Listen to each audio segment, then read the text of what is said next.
Okay, good evening. I'd like to call to order the May 22nd, 2024 regular school committee meeting at 5:30 p.m.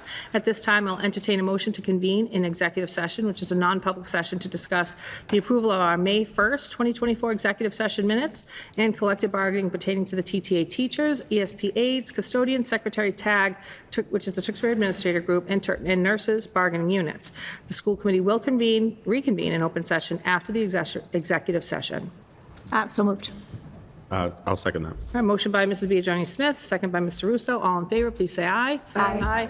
And the school committee will reconvene at 6:30 p.m. in open session. Thank you.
Okay, good evening, everyone. We reconvene our May 22nd, 2024 regular school committee meeting at 6:30, promptly on time. If everybody would please join us in the Pledge of Allegiance. Pledge allegiance to the flag of the United States of America and to the republic for which it stands, one nation, under God, indivisible, with liberty and justice for all. Okay, thank you. Announcement for tonight's regular school committee meeting will be televised. It's recorded. It may be viewed live on Comcast Channel 22 and on Verizon Channel 34 or on youtube.com/Tewksbury TV. Under the open meeting law, the public's permitted to make an audio or video recording of an open session at a public meeting. At this time, I'd ask, is anybody recording tonight's meeting to identify themselves? Okay, thank you. And we're going to start with we have a recognition, two recognitions tonight, awards that are very special and meaningful to us. So I think we'll start first with the Ginsburg Award. It's the outstanding partnership with the Tewksbury Public Schools. It was established in 2013. Are the Ginsburg family here today? Okay, I don't know. I missed you, sorry. The Ginsburg family has recognized groups and individuals that have had a significant impact on the Tewksbury Public Schools in the area of physical, monetary, tangible contributions, or volunteering for the benefit of an individual school or for the overall district. On behalf of the school committee, it's our privilege and honor to recognize the community members who have greatly contributed to our schools, and I welcome with us here tonight members of the Ginsburg family, and I also welcome Mrs. Terry O'Regan to speak a little bit more about the impact that some of these individuals have had in our schools. I am so honored to do so. The first of our Ginsburg Family Award members is Ms. Caroline Gaglione. If she could come on up to the podium with our Ginsburg family, and I'm going to ask Ms. Deborah Adams, who nominated Carolyn, to just stand next to her for some support here as we talk about the many ways Carolyn has impacted our schools. So while they're coming up, I also want to make note that the Ginsburg family makes a donation in the name of the award recipient every year for them to donate back to the school in any program of their choice. So we certainly appreciate that for the Ginsburg family. So you can all circle right around that podium area, and I'm going to ask you to sort of make your standing this way, because our cameras are all going to that. Now I want to see the back of you. So hang on, and I'm going to read a little bit about Caroline. So as I said, Ms. Gaglione was nominated by Deborah Adams. I'm going to talk about some of the many ways Carolyn has had an impact on Tewksbury Public Schools, and that is every school here in Tewksbury. I've highlighted some of the nice things that have been said about her in her nomination. There is no better candidate to receive this award. Carolyn has made a significant impact on the Tewksbury Public Schools. She has been a PAC member for over 14 years in the Tewksbury school system on the Dewing, North Street, Ryan, Wynn, and of course the high school PAC. She organizes fundraisers, runs events. She spearheaded the gift card fundraiser. She was actively involved in numerous pie fundraisers, Yankee Candles, scheduled and ran many trivia nights, sought out donations from far and wide for students to benefit our school, for our schools to benefit our students. Carolyn helped the Stop and Shop program under the Dewing and North Street School PAC account with Stop and Shop. That resulted in thousands of dollars yearly donated by Stop and Shop to families of the Dewing and North Street schools. I don't know where you found the time, by the way, for all this, Carolyn. I have 3 pages here. I'm not going to read it all. But she created the enrichment grant program at the Tewksbury Memorial High School for staff to apply for funding to support new efforts. She's hosted many teacher appreciation events, parent-teacher conferences, especially when staff were here all night. I will speed up, as I said, there are 3 pages. She became more involved as she moved to the high school PAC, spending many hours organizing the Apple Fest for 5 years and all-night-long graduation. She has taken time off work to make sure all the events she has organized are set up properly and run efficiently and successfully for the outcome of our students. I think just most touching is that Carolyn is the most deserving individual to receive this award. She never wavered from her PAC activities, even, and her commitment, even during the two most personally difficult years of her life. So the Ginsburg family did agree with you, Ms. Adams, and that is why you are receiving the Ginsburg Family Award tonight.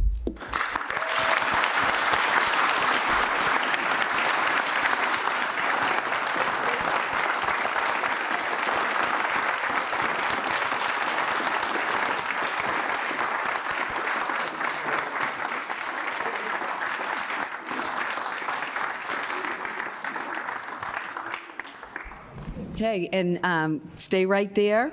Ms. Anderson has a proclamation to read for you, and members of our Ginsburg family do have a check in your name for you to donate in any program you see fit in the Tewksbury Public Schools. Okay. This is a resolution of recognition, whereas Carolyn Gaglione was nominated by Deborah Adams, a parent and member of the TMHS PAC. Carolyn has been selected to receive the 2024 Annual Ginsburg Family Award, and whereas Carolyn has been a PAC chairperson for 14 years in the Tewksbury Public Schools and has made a significant impact on our schools with staff, students, and the community, and whereas Carolyn has organized fundraising opportunities, supports of the staff, and runs events for the students, she spearheaded the gift card fundraiser, hosted book fairs, organized calendar raffles, trivia nights, created the Stop and Shop program, and was the coordinator of the Apple Fest for 5 years. Through her fundraising efforts, she began to create opportunities for staff and students to benefit from the profits, creating the Enrichment Grant Program at TMHS. Carolyn is recognized for her dedication to the Tewksbury Public Schools, and whereas Carolyn Gaglione has brought great pride, recognition, enthusiasm, and honor to herself, to her family, to Tewksbury Public Schools, and to the town of Tewksbury. Now therefore be it resolved that the Tewksbury School Committee applauds, honors, and recognizes the commitment of Carolyn Gaglione.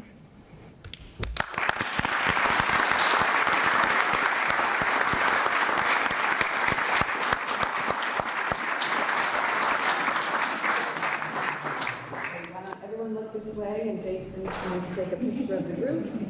Make sure you can see him.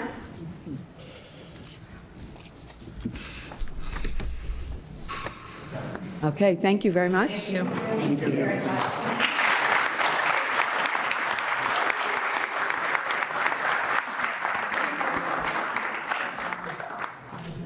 Okay, Madam Chair, if we can now have Mr. Brent Lanterman and his colleagues Erin and Greg up to the podium, along with our own STEM and IT Director, Mr. Jason Stamp. Mrs. Terry Wiegand, I think we would be remiss in not mentioning that this is typically an award that is granted to one individual, and this was very generous, extra generous, that you would choose two people. So there are two choices.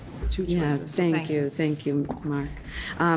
Well, our next annual Ginsburg Family Award goes to the Corning Life Science Foundation, and as I said, this organization was nominated by Mr. Jason Stamp, and I can see why. The Corning Foundation service has impacted our schools significantly over the past 6 years. They have donated over $50,000 to positively impact, grow our STEM programming and our experiences in every one of our schools in improving our STEM access for students.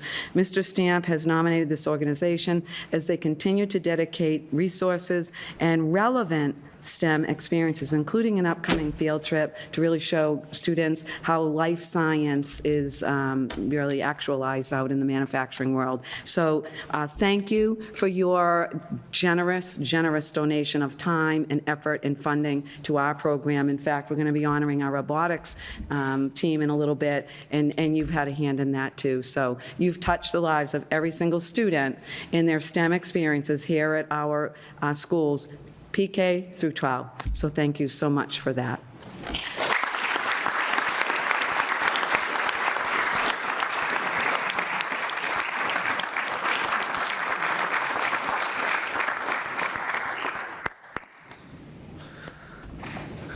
Okay, this is a resolution of recognition, whereas Corning Life Sciences was nominated by Jason Stamp, Director of STEM, and has been selected to receive the 2024 Annual Ginsburg Family Award.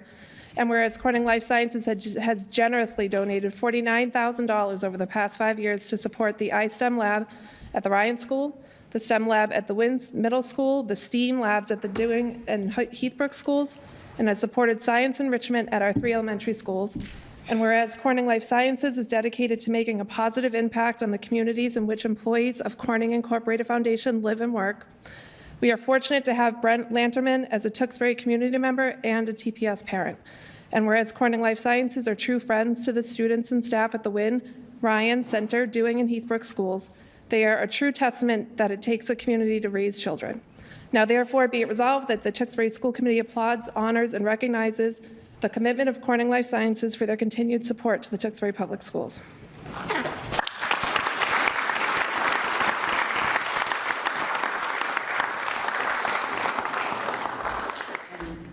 Get a good picture of all of you once. Thank you for that. Okay.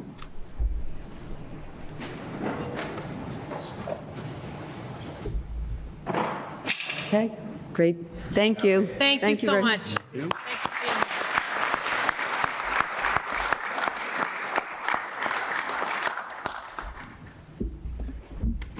Okay, and moving on, we now move on to another fantastic recognition. This is our Palomino Award for an outstanding educator. The Chrissy Palomino Award was established in 2019 to recognize an educator who has had a significant impact on the Tewksbury Public Schools in the area of active involvement, volunteering, and giving a generous amount of time and the energy to the quality of the educational system as an advocate for students in the Tewksbury Public Schools. Selection criteria includes leadership, special action, and inspiration as a role model to peers and students. I'd like to recognize that we had 12 nominees this year. It's a tremendous honor for educators to be nominated by their peers, their colleagues, family members, and students for their work in the Tewksbury Public Schools, and for their character and participation to shine so brightly that others are recognizing this as well. I thank Mrs. Palomino for taking this on as a recognition every year.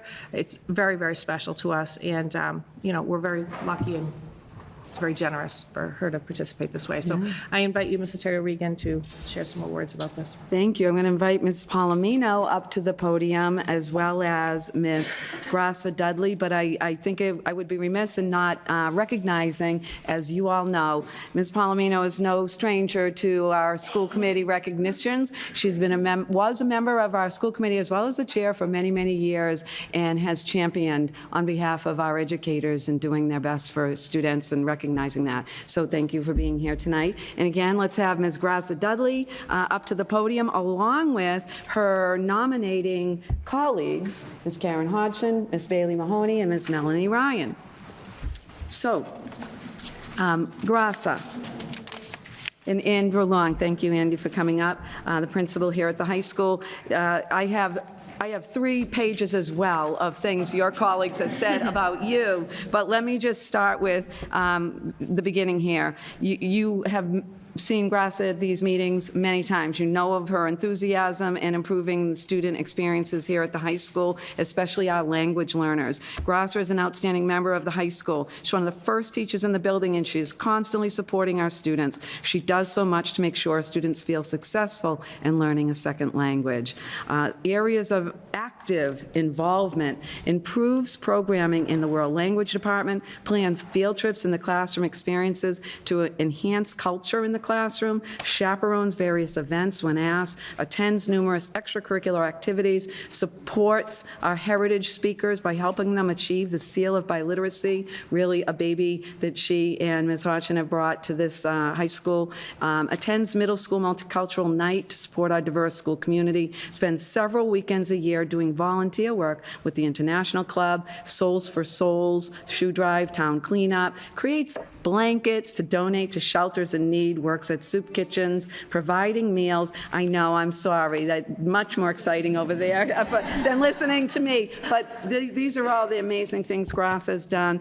Grassa is actively involved in professional organizations and embraces best practice in her teaching. She seeks professional development opportunities and is an inspiration. I am one of her nominees said, I am a better teacher because of her mentorship and friendship. So with that, Grassa Dudley, you are receiving the Chrissy Palomino Award. It's being presented to you through your peers, and I would say we echo every single sentiment here, and thank you for your enthusiasm and all of the work you do to improve the student experience, whether they're a second language learner or they're here at our high school.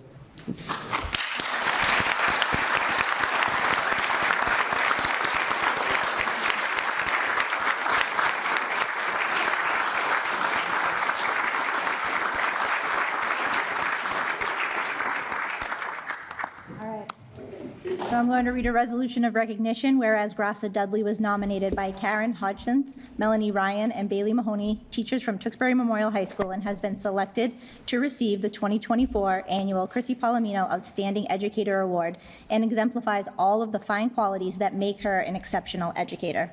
And whereas Grassa Dudley is a highly admired and outstanding member of the TMHS community and the district. She serves as the TMHS Massachusetts Seal of Biliteracy Coordinator, International Club Advisor, and Spanish teacher. And whereas Senora Dudley is constantly supporting our students, making them feel successful in learning a second language, and is a strong candidate for our heritage speakers, and in promoting the Seal of Biliteracy. She supports senior students and their externships in the role of advisor for TMHS Senior Project, and whereas Grassa Dudley has brought great pride, recognition, enthusiasm, and honor to herself, to her family, to Tewksbury Public Schools, and to the town of Tewksbury. Congratulations.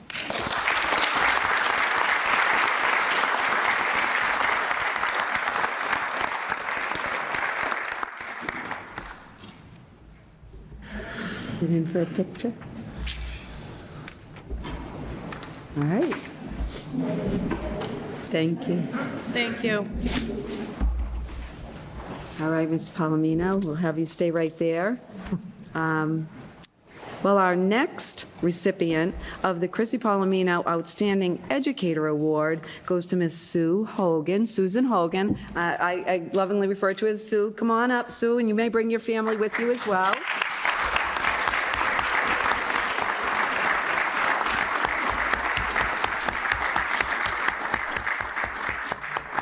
Sue has also had a significant impact on the Tewksbury Public Schools system as an advocate for students in all of our schools. Let me just read a little bit about Sue. I first met Sue actually a long time ago, and I expressed this to Ms. Palomino when long time ago we were actively engaged in service to the town through an Ed Foundation. Right? Remember, it was a long time ago.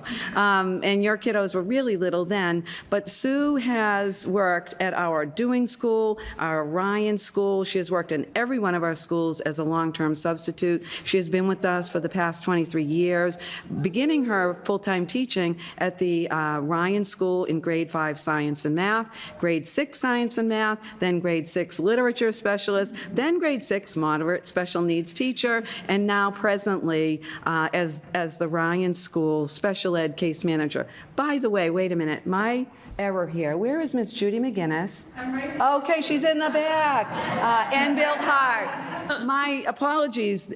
Miss McGinnis, principal of the Ryan School, and Mr. Hart, assistant principal of the Ryan School, nominated Ms. Hogan. But many of her peers are also here in the room because they so feel. Yes. Let me just also talk a little bit about Sue's active involvement to support students.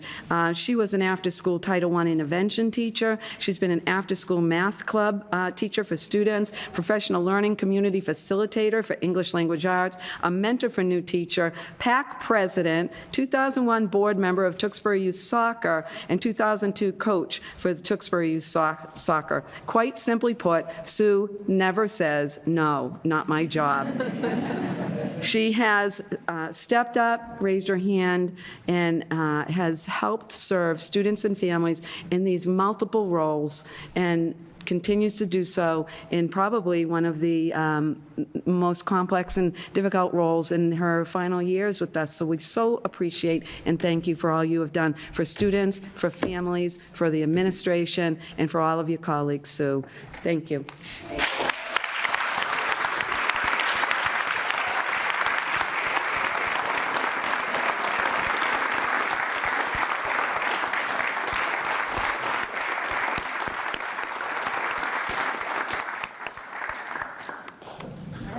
Got a resolution for you, too. Whereas Miss Susan Hogan was nominated by the John Ryan Elementary School Principal Judy McGinnis and Assistant Principal Bill Hart, and has been selected to receive the 2024 Annual Chrissy Palomino Outstanding Educator Award, and exemplifies all of the fine qualities that make her an exceptional educator. And whereas Ms. Hogan has dedicated herself to the Tewksbury Public Schools and to the community of Tewksbury in her role as parent, educator, and leader at TPS. She has demonstrated a quality that is considered the most important quality to possess in all three roles: consistency. She is known by parents, colleagues, and students alike as a calm voice of reason, applying logic and compassion to all things. And whereas Sue is a special educator and case manager at the Ryan School, and during the pandemic, she worked to help build the best learning plans for students.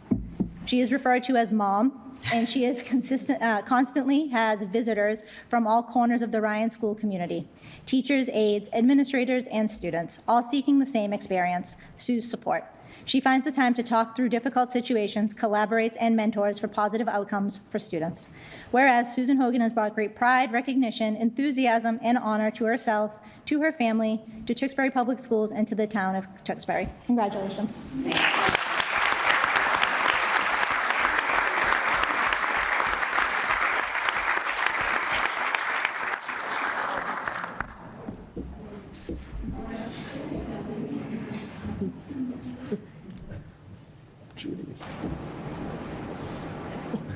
We good? All right, great. Thank you. Thank you very much. It's all right. And for anybody who's just received an award, feel free to step out if you'd like. You don't have to stay for all of our recognitions. We've got a really. But I just don't want anybody to feel completely obligated. We'll hold her. Thank you all for being here. Thank you to those who have given out awards Thank you so tonight. much. It's so meaningful. Thank you. Great job. Hi, thanks, guys. So we now have, next on our agenda is the Esports Rocket League, but I understand they are not going to be able to make it tonight. I think they'll be coming to our June meeting now. They had to, another engagement tonight. Which meeting? Next meeting? Yeah, June 12th, I think. And then we have now Mr. Ronnie Druin, our athletic director, has some fantastic recognitions for us tonight.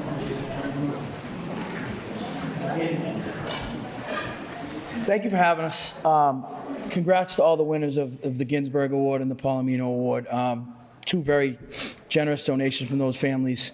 They do great things for the community, and four obviously very, very deserving winners. So hats off to them. Speaking of the best, we have three of not only the best athletes in our building, but the best athletes in their sport in the state of Massachusetts. Fantastic guys, fantastic athletes, fantastic competitors, fantastic representatives of our school. I'll start with our wrestler, sophomore Nicky DeSisto. He's been pinning people for years now. Got his 100th win this year. On his way, everybody stays healthy, on his way towards 200 wins, which is a super, not many people get there in Massachusetts, and he's got a chance. Nicky was the Lowell Holiday champion. He was the Division III North Sectional champion. He was the Division III All-State champion. He was the Division III state champion. He was the All-State runner-up. He was the New England runner-up. He went down to national championships in Virginia, and represented himself very, very well as a sophomore in high school. Fantastic wrestler for us. He's a Boston Herald and Boston Globe All-Scholastic. One of the best wrestlers in the state of Massachusetts, Nicky DeSisto.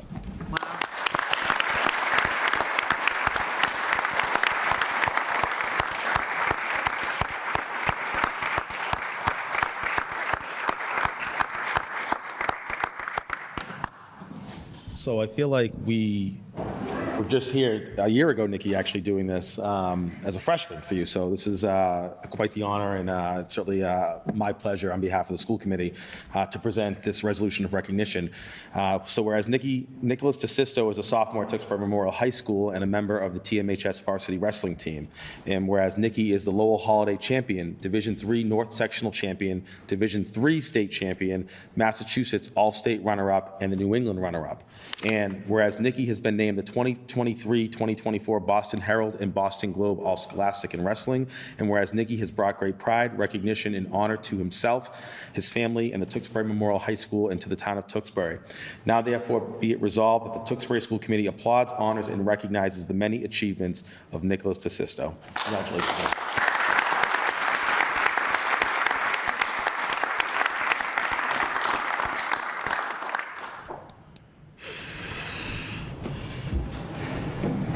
Do you want to invite his family up for a photo as well? Yeah? Just, Thank you. thank you.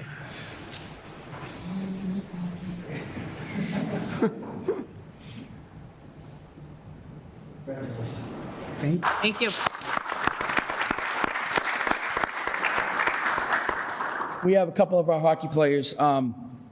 First one is senior captain Matt Cook, 4-year hockey player for us, all-conference golfer, pretty sure he'll be an all-conference baseball player. Fantastic hockey player. Was a very, very valuable member of our 2022 state championship hockey team. Led our hockey team this year, one of our leaders of our hockey team this year, to the Boston Garden. And we fall just a little bit short in the state finals. But Matt's a 100-plus point scorer, fantastic three-sport athlete for us in the school, leader in everything that he does. And was just recently named Boston Herald and Boston Globe All-Scholastic. So one of the best in the building, Matt Cook.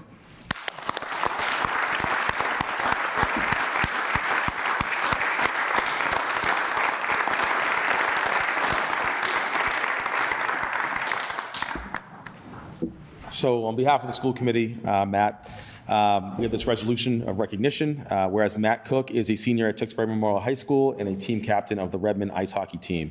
And whereas Matt has had over 100 points scored during his high school career and is the Division II state runner-up.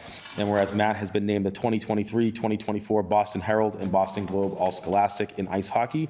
And whereas Matt has brought great pride, recognition, and honor to himself, his family, the Tewksbury Memorial High School, and to the town of Tewksbury. Now therefore be it resolved that the Tewksbury School Committee applauds, honors, and recognizes the many achievements of Matt Cook. Right.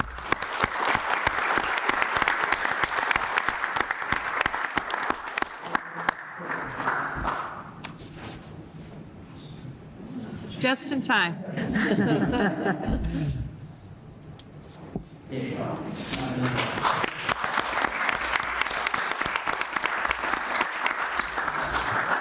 And our last guy here, could have gone first in this order, but fantastic two-sport athlete for us here, Jeremy and Sonia, senior, one of our hockey captains, was an all-conference golfer for us, 100-point scorer, Merrimack Valley Conference, Boston Bruins Sportsmanship Award recipient, recognized at the Garden for his sportsmanship from the Bruins. 100-plus point scorer, fantastic player for us, had a fantastic season for us in hockey, and was recognized by the two big Boston papers, Boston Herald, Boston Globe, as an all-scholastic hockey player.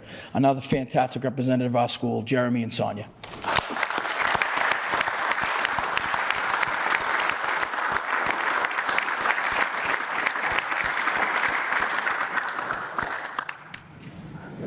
So I've known Jeremy for a very, very long time. So this is an honor for me to be able to stand up here on behalf of the school committee and present this resolution of recognition. So whereas Jeremy and Sonia is a senior at Tewksbury Memorial High School and a team captain of the Redmond ice hockey team, and whereas Jeremy has had over 100 points scored during his high school career, he is the Division II state runner-up and the Boston Bruins Sportsmanship Award winner.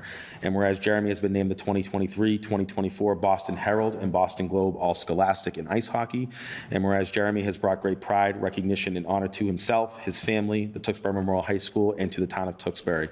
Now therefore be it resolved that the Tewksbury School Committee applauds, honors, and recognizes the many achievements of Jeremy and Sally.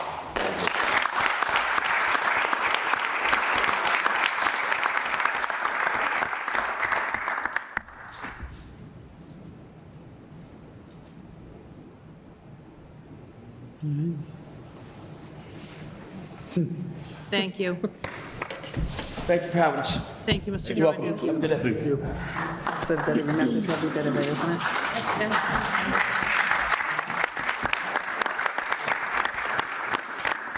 So at this time, we have the Wynn Drama Club next on our agenda, but while Mrs. Johnson steps out to get them, maybe would anybody entertain taking Rania out of order, and we could hear Rania's update? Yeah, I make a motion to take Rania down. I'll second. Okay, motion to take Rania high school student report out of order. Second by Mr. Russo. All in favor, please say aye. Aye. Okay, Rania, Thank you. floor is yours. Okay. Good evening, everyone. So tonight, I just have some updates about the several happenings at TMHS this past month, along with a couple from April. So some sports updates I have include that most sports are beginning to wind down, sorry, with several teams having their last matches, games, and meets this week. The track and field team attended MVCs on May 18th at Chelmsford High School and will be going to D4 States this Thursday and Saturday in Westfield. The tennis team has also been holding their own, being ranked 17th out of 56th, and they have their final match of the season today and tomorrow, with the girls' match being at Notre Dame and boys being at Lowell High School and home. Their state tournament will be held following the season, so most likely next week. The TMHS cheer team will be hosting tryouts Tuesday, May 28th to Friday, May 31st at the North Street Elementary School cafeteria. The girls softball team have been taking big wins recently against Billerica, Woburn, Central Catholic, Chelmsford, and more. Next, some club updates include that on the week of May 6th, Student Council planned a very successful Teacher Appreciation Week where they had provided breakfast, lunch, ice cream, raffles, and much more for the teachers. 6 members of the International Club volunteered at the Senior Center on April 20th to serve lunch to seniors on Italian night. And additionally, the International Club held a car wash at Town Hall on Sunday, April 28th. DECA members had attended ICDC, or the International Career Development Conference, in Anaheim, California from April 27th to April 30th, where several students competed and participated in leadership workshops. The TMHS Theater Company put on a production of The Addams Family from April 25th to April 27th. The class of 2025 has been hosting a very successful flocking fundraiser in which one must pay for us basically to put a flock of plastic flamingos at a particular location. And sales have now been closed as we've gotten 80 orders and raised almost double what we expected. And the class of 2025 is currently in the process of planning next year's senior week and senior activities such as prom. Some miscellaneous information I have is that AP exam testing took place in the last 2 weeks. However, AP exam makeups are being held until the end of this week. Mr. Bland's AP Biology class will be attending the Corning Manufacturing Plant on Wednesday, May 29th in Kennebunk, Maine. And yesterday, May 21st, along with today, sophomores completed 2 sections of the Math MCAS. And that's all I have for today. Thank you. Thank you, Rania. Any questions or comments for? Thank Thank you. you so much. Thank you. Congratulations yourself on being this close to your senior. Thank you so much. Almost there. Yeah, so close. Okay, and next we have very special recognition with Wynn Theater Company. It's here with us tonight. So I mean, Mrs. Madam Chair, is that not impressive? I didn't even hear them come in. Not only that, but just look at how well in place you all are, from tallest all the way down. Mr. DePrima, bravo. So, yes, Mrs. So it is our pleasure to welcome the Wynn Middle School Drama Club here tonight. Earlier this month, the Wynn Middle School participated in the Massachusetts Educational Theater Guild's 2024 Drama Festival and their production of Brent Holland's The Hearing. 5 of our students received All-Star Company Awards: Thomas Butler, Braden Betancourt, Liliana Thorne, Caroline Sir, and Joseph Todd. And Tewksbury brought home its 4th gold medal in theater. We're so proud of all the 7th and 8th graders who participated and are so grateful to Mr. DePrima and Ms. Callahan for all they do to support our students and this incredible program. Want to say a little, Mr. Thank you. Sure. And I feel so fortunate that every year I get to work with a group that is talented. That's the easy part. That's what gets them in the door. But it's the hardworking part that keeps them there. It's the caring part where they take care of each other and a little bit taking care of me. It's the part where they're sharing something that I love, they love. I feel honored and grateful that I get to do this each year with them and that our program keeps growing and growing. Yes, it does. All right. Well, Mr. DePrima, I would like to express, a huge thanks for the effort that you put into this every year, because anybody who's done theater knows just how much work this is. And this is your love. This is everything. So thank you so much for all that you do. Thank you.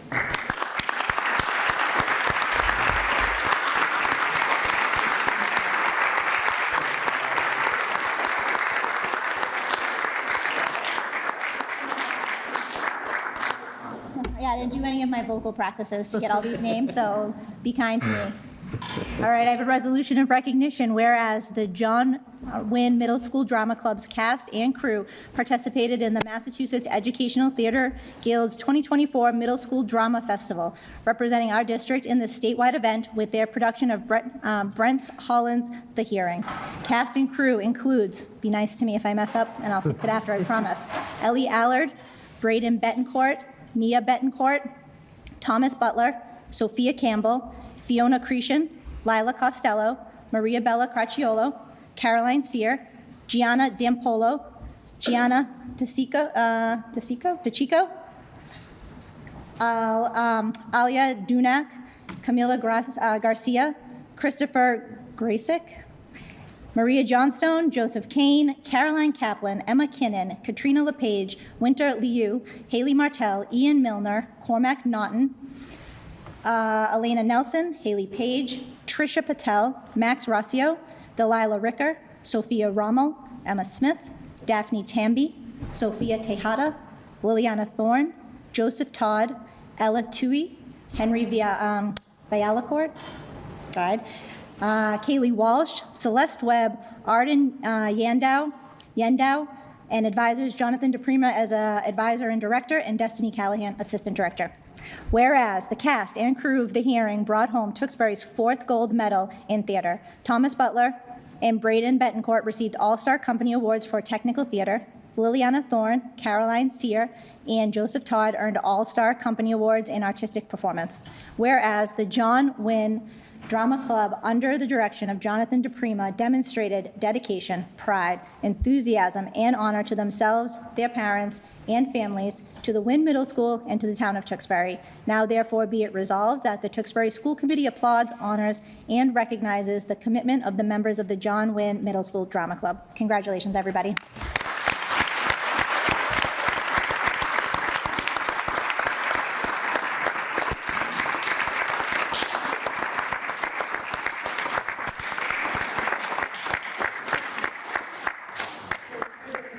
Right here, I'll smile, hopefully you can see that camera right there, and Mr. Marshall's going to take a picture of you.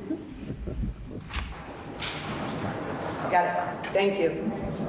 All right, all set. Thank you. Okay, and next on our agenda, we have, thank you guys very much. We have the robotics team is here with us tonight. This is always a special moment. It is. I'm told there is a thumb drive. Is there someone who? Yeah. Oh, you have that. Mr. Libby will help you, Mr. Imping? Yeah. Is Mr. Morris here? Oh, there he is. I'm going to invite Mr. Morris, lead mentor, up to the podium. And Tewksbury Titans, you are welcome to assemble in the same way. I know you're getting your presentation up. And Madam Chair, I'm just going to read a little bit about the team, if that's okay with you, Mr. Morris. And you're, you have assistant mentors as well, I think one running the presentation and maybe over here. So let's let them get set up, and I'm going to just talk a little bit about the team, the Tewksbury Titans. First, let me just say that this is Scott's last year with the team. It is. Scott, I have in my records that you have been with our team since 2018, is that correct? Yeah. Let's just talk about it. The high school robotics program has been in place for over 20 years.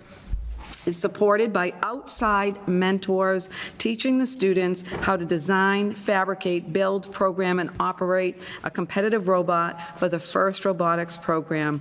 The team had a good influx of new students this season, as we can see.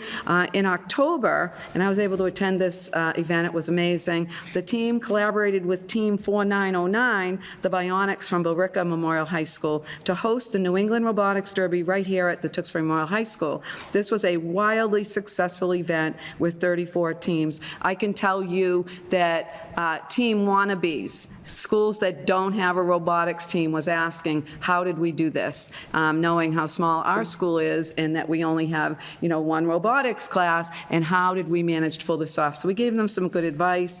The team competes in the New England district of the FIRST robotics program and attended the Reading High School and UNH events this year, winning the Reading event with their alliance partners from Windham, New Hampshire, and Littleton, Mass.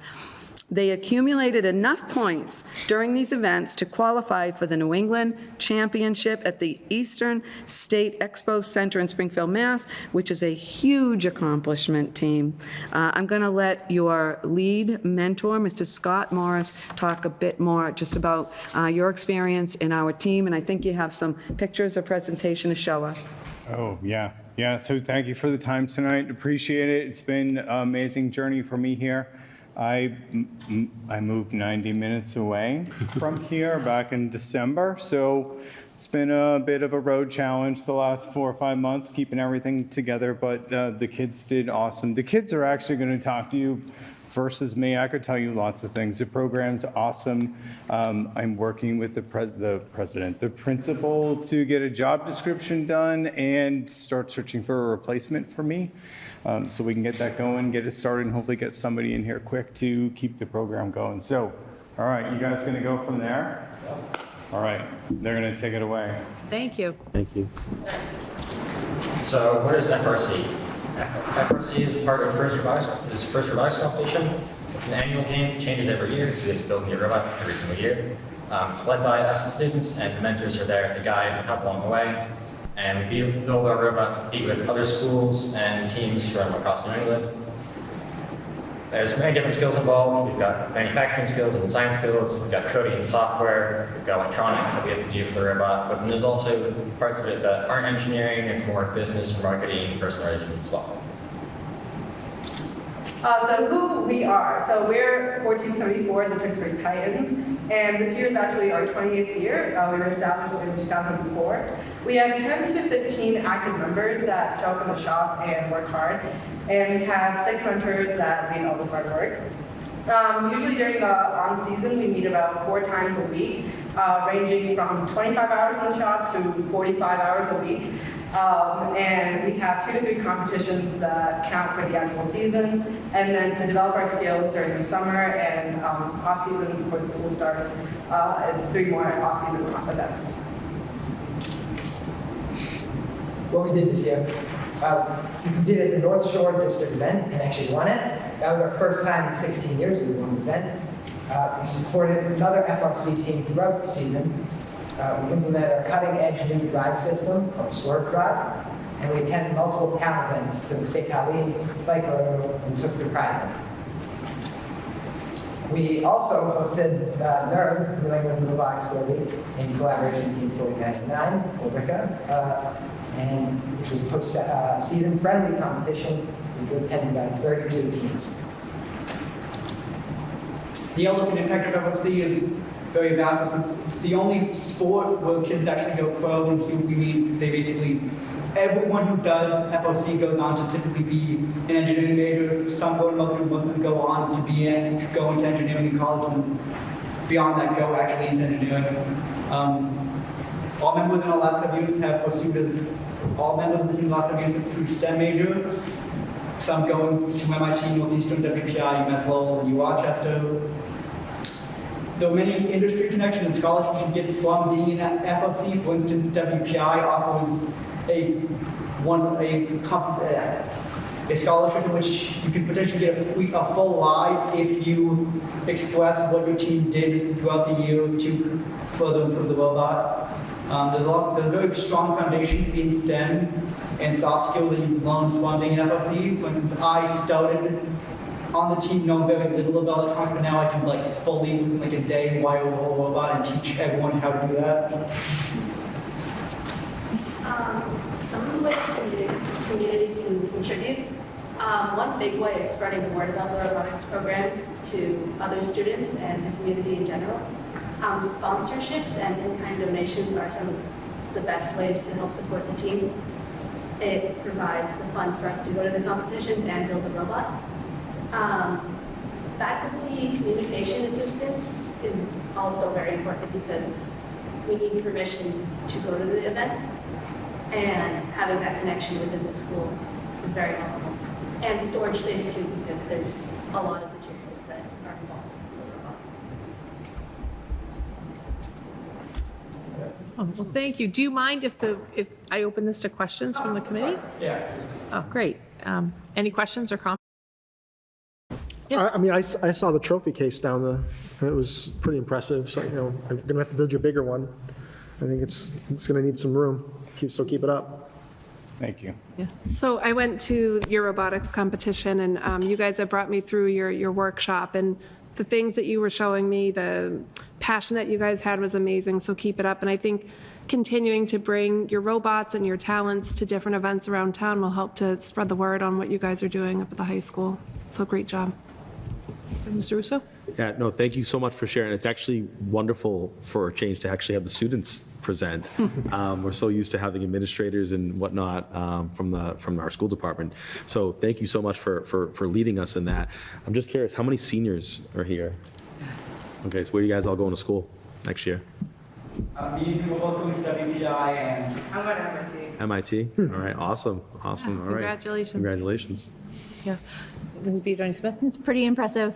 How would our younger families maybe be able to find out more about the program? What's the best way for them to maybe learn more, would you say? Someday we're going to actually execute the go to the junior high and introduce ourselves, but we can have 8th graders on the team. Yeah. So, yeah, we just need to push it down the tree that we are here, we exist. We do a lot of events, like we do what's the first day of school? Oh, the orientation. Freshman. Yes, we do all the events here, Step Up Day, Orientation Day, like we're always here for everything. Okay. There's a lot of choices once you get here, though. Yeah. My only question is on you, and you mentioned in your presentation that you mentored another team. Yeah. What did that look like? What is that? Anybody could answer. So, beginning of the season, we went with them during kickoff, which is beginning of January, where they revealed the game and they put out the rule book. So we spent a decent chunk of time over a day there with them, going through how we break down the rule book, how we analyze, going through strategies, sharing ideas, and then we were sort of in communication with them throughout the year, seeing if they needed anything, and making sure they were making progress on their robot. Oh, wow. So it was a newly forming team. This was our first year. It was fantastic. Yes. That's awesome. I love that. So you're supporting your competition. yeah. Yeah, which I love. That's great. So thank you so much. We appreciate it. And I'm sure you have more for the presentation as well. Madam Chair, I will add one way we can also support this team, and I know I've been talking with Scott and some of the assistant mentors who are really taking a back seat, and they really should be standing with the team because I know how much time you spend.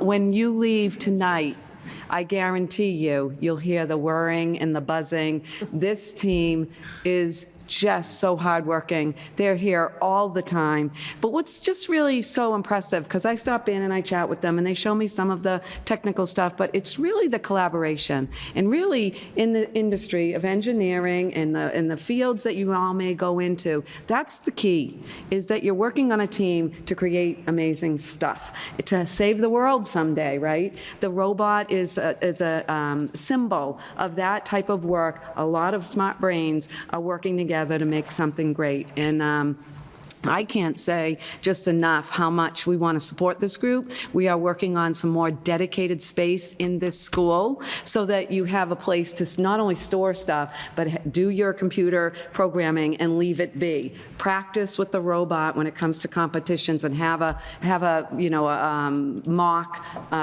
arena. So those are the ways we can support this team, and we certainly are committed, together with the high school administration and our STEM department, to do that.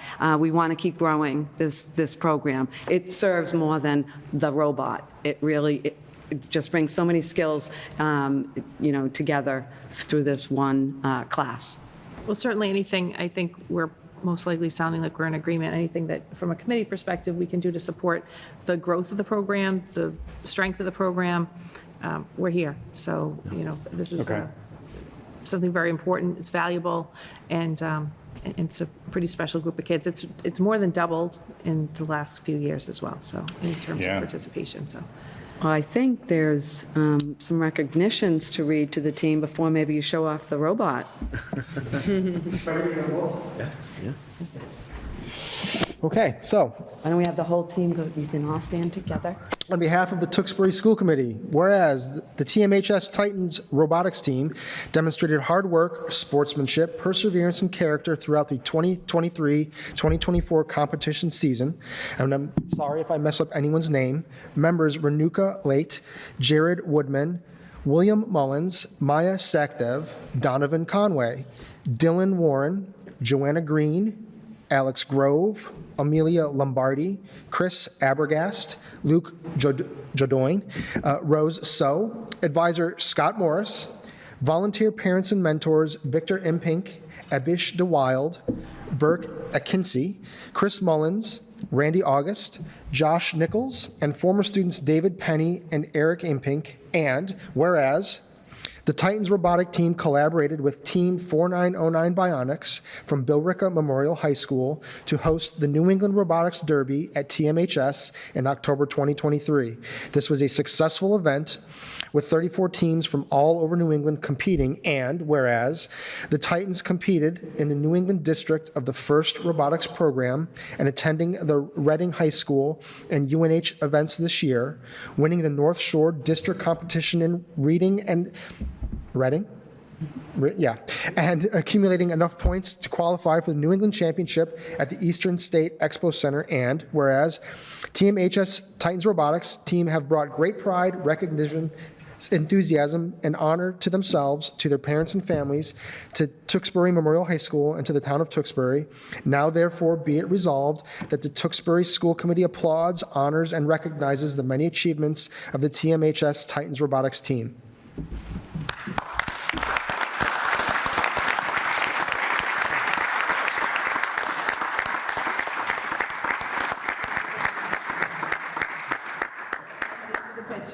Mentors as well. Yes.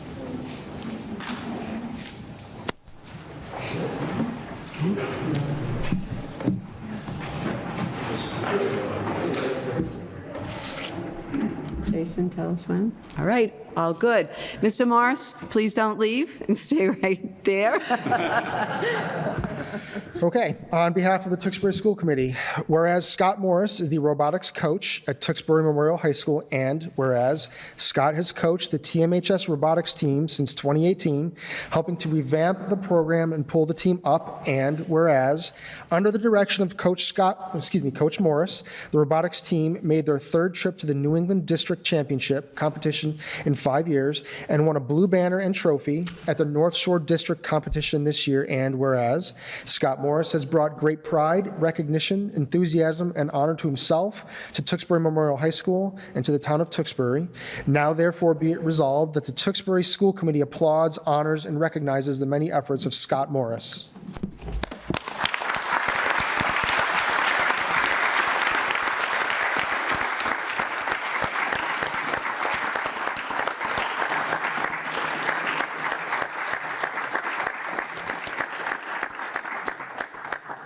Get a picture of you, again, with the team, maybe even with, is it 14, what's the name of the robot?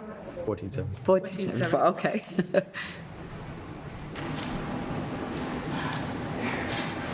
Excellent. Thank you, Mr. Marshall. All set. Thank you. You want to show off the robot a little bit? Yeah, it's fun. You guys turn it on, make it happen. And what was the challenge this year exactly? What did the robot have to do? I think that's important to know. So this year was tasked with shooting pieces into two different. So we needed to pick these up and shoot them into a high goal or drop them into like a mailbox slot. Those are the two methods for scoring.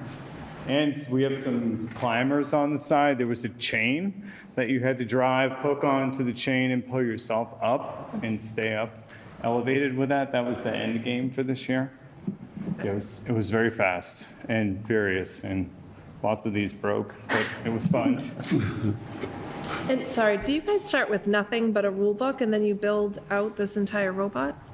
Yeah, so you do the wolf and they'll go. Had already been that we made previously to the season unless it's publicly accessible to everyone. They build it in 6 weeks. Wow. For context, the rules, if you will, is completely 130, 140 pages. Yeah, right. It already stays the same, but a lot of it. Keep updating like every week. Until the first competition. Yeah. Wow, very cool. Do you want to show us at least one little stunt from the robot, maybe? They're getting it connected now. There's the getting the computer on, getting it connected. There's a lot of pieces. And Mr. Morris, at the end of the,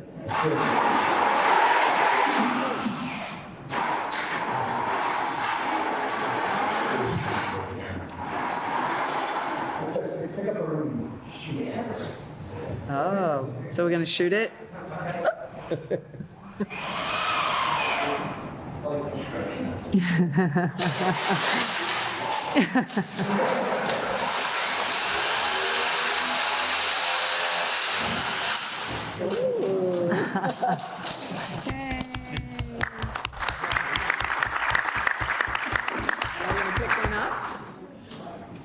well, thank you. I think they're picking up. They have to clean up, they have to pick up.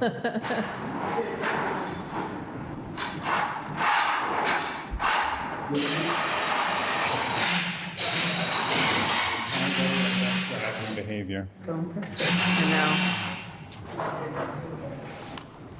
All right.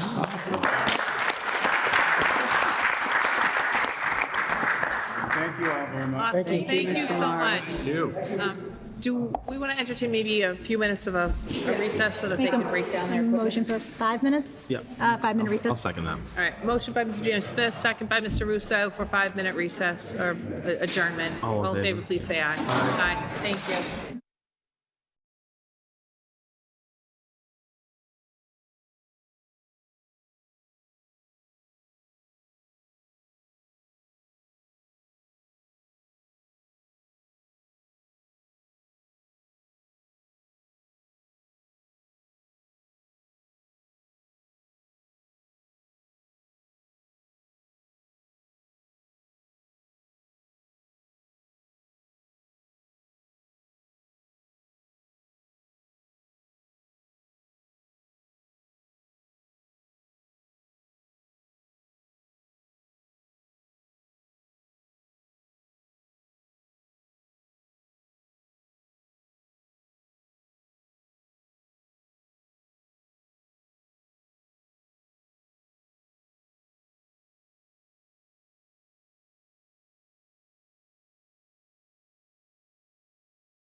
Oh, idiot, Jason.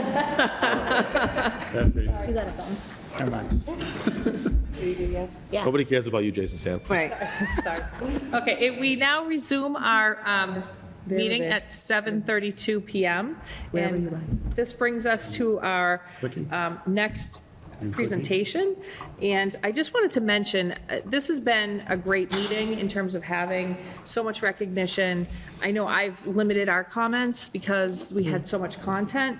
And maybe later on in the meeting, if there's time, please, we can all say whatever. But I think it's the reason we added this additional meeting in May, so that we don't miss out on some of the great things that are happening in the schools. Sometimes it's a little tedious. It's the end of the school year. We're cramming in all these extra meetings, but I love that we're having this extra meeting so that we can, recognize the things that are so important. So, Mrs. Terry Regan, I'll have you introduce our next. Thank you. I'm going to turn this one over to Assistant Superintendent McDermott. So as you know, we've been talking about homework for the past 2 years, really. You might remember that this was a topic that became like a hot topic when the superintendent and I went out and visited the schools for the student listening sessions. It just, at all the schools, no matter what, it just seemed to come up. There were definitely common themes across the student groups, which prompted us to look into this topic with a bit of a wider scope. So I am thrilled to introduce our amazing literacy and STEM directors, Felicia Chinanovich and Jason Stamp. They're here tonight to share all of the data that's been gathered from a variety of stakeholders to help us update our homework policy. I'll turn it over to them. Great, thank you. It's hard to follow the robot. We're going to give it our best try. As Laurie said, tonight we're here to present data we collected from our school community stakeholders in order to inform the homework policy subcommittee as they look to make updates and revisions to the homework policy. So we're going to do just a presentation overview. So tonight we're going to go through the process we use to collect and review and analyze the data from stakeholders. Jason's going to talk a little bit in detail about the data that we collected. We're going to share our executive summary, and there'll be time for any questions if you have them. All right, so let's talk about our review process. So we started with data collection, and we collected data through the use of surveys, faculty and administrative discussions, and we also reviewed a few petitions from our younger students who felt passionate about homework. We conducted a scholarly review of current research and insights from leading experts in the field of education. This step provided a broader context and a theoretical framework for evaluating the effectiveness of our own current homework policy. Then we took time to analyze all of the information that we collected. So the survey data and research findings were synthesized to discern key themes, strengths, weaknesses, and areas of improvement for our current homework policy.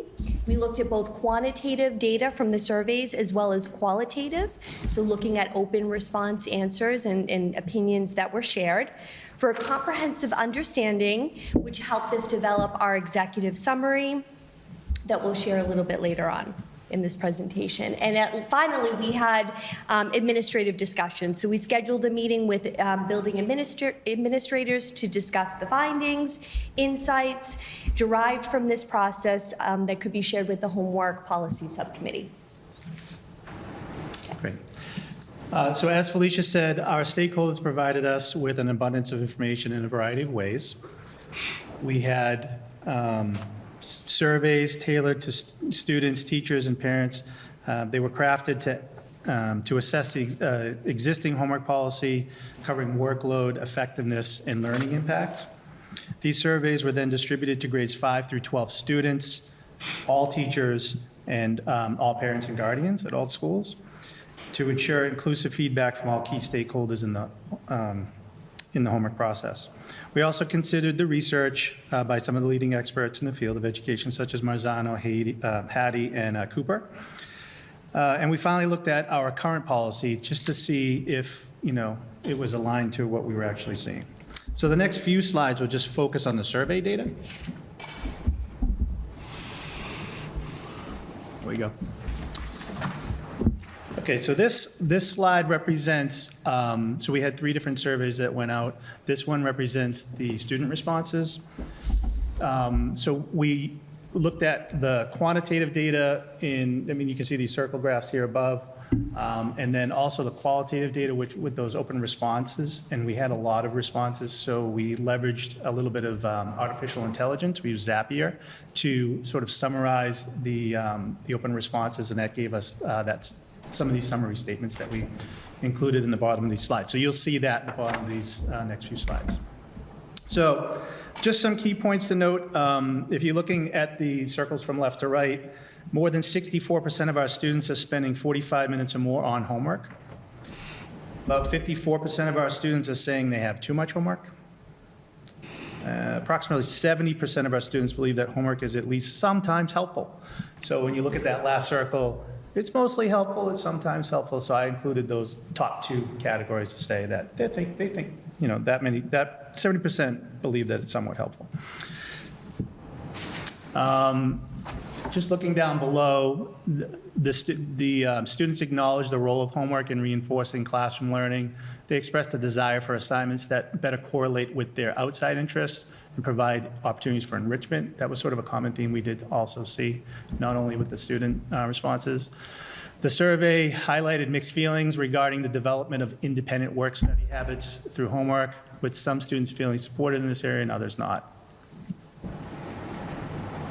So we drove down a little bit more into the students just to see, was there a difference when you look at the grade bands.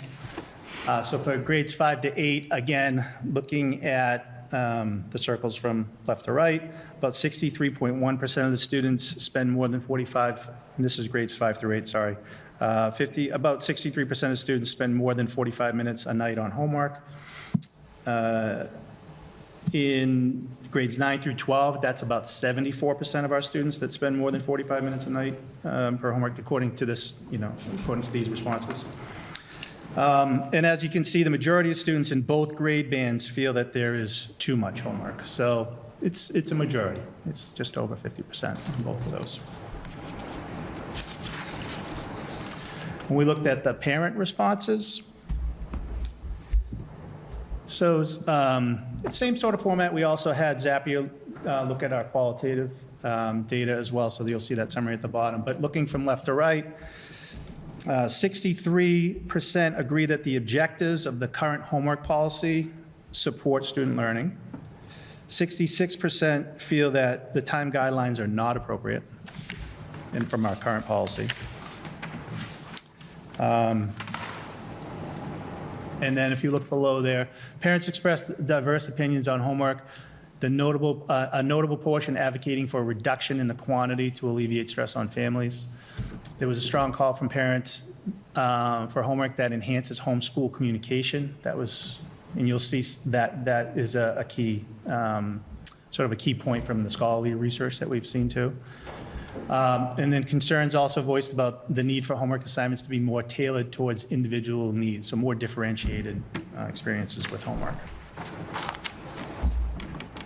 So again, we broke this down by grade band just to see if there was any, big differences.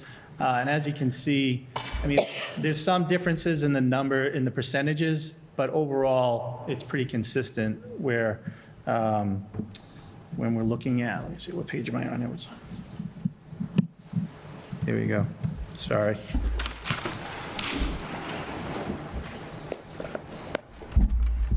My eyes are getting old. So if you look at, do you feel that the time guidelines provided for each grade level are appropriate? As you can see, in each grade band, the parents are basically saying, no, they don't believe that. So even, the overall said that, but also in each grade band, they also said that. So it's very consistent. So then looking at the teacher responses, same thing, if you look from left to right, 70 in the first circle there, 76% agree that the current objectives of the homework policy support student learning.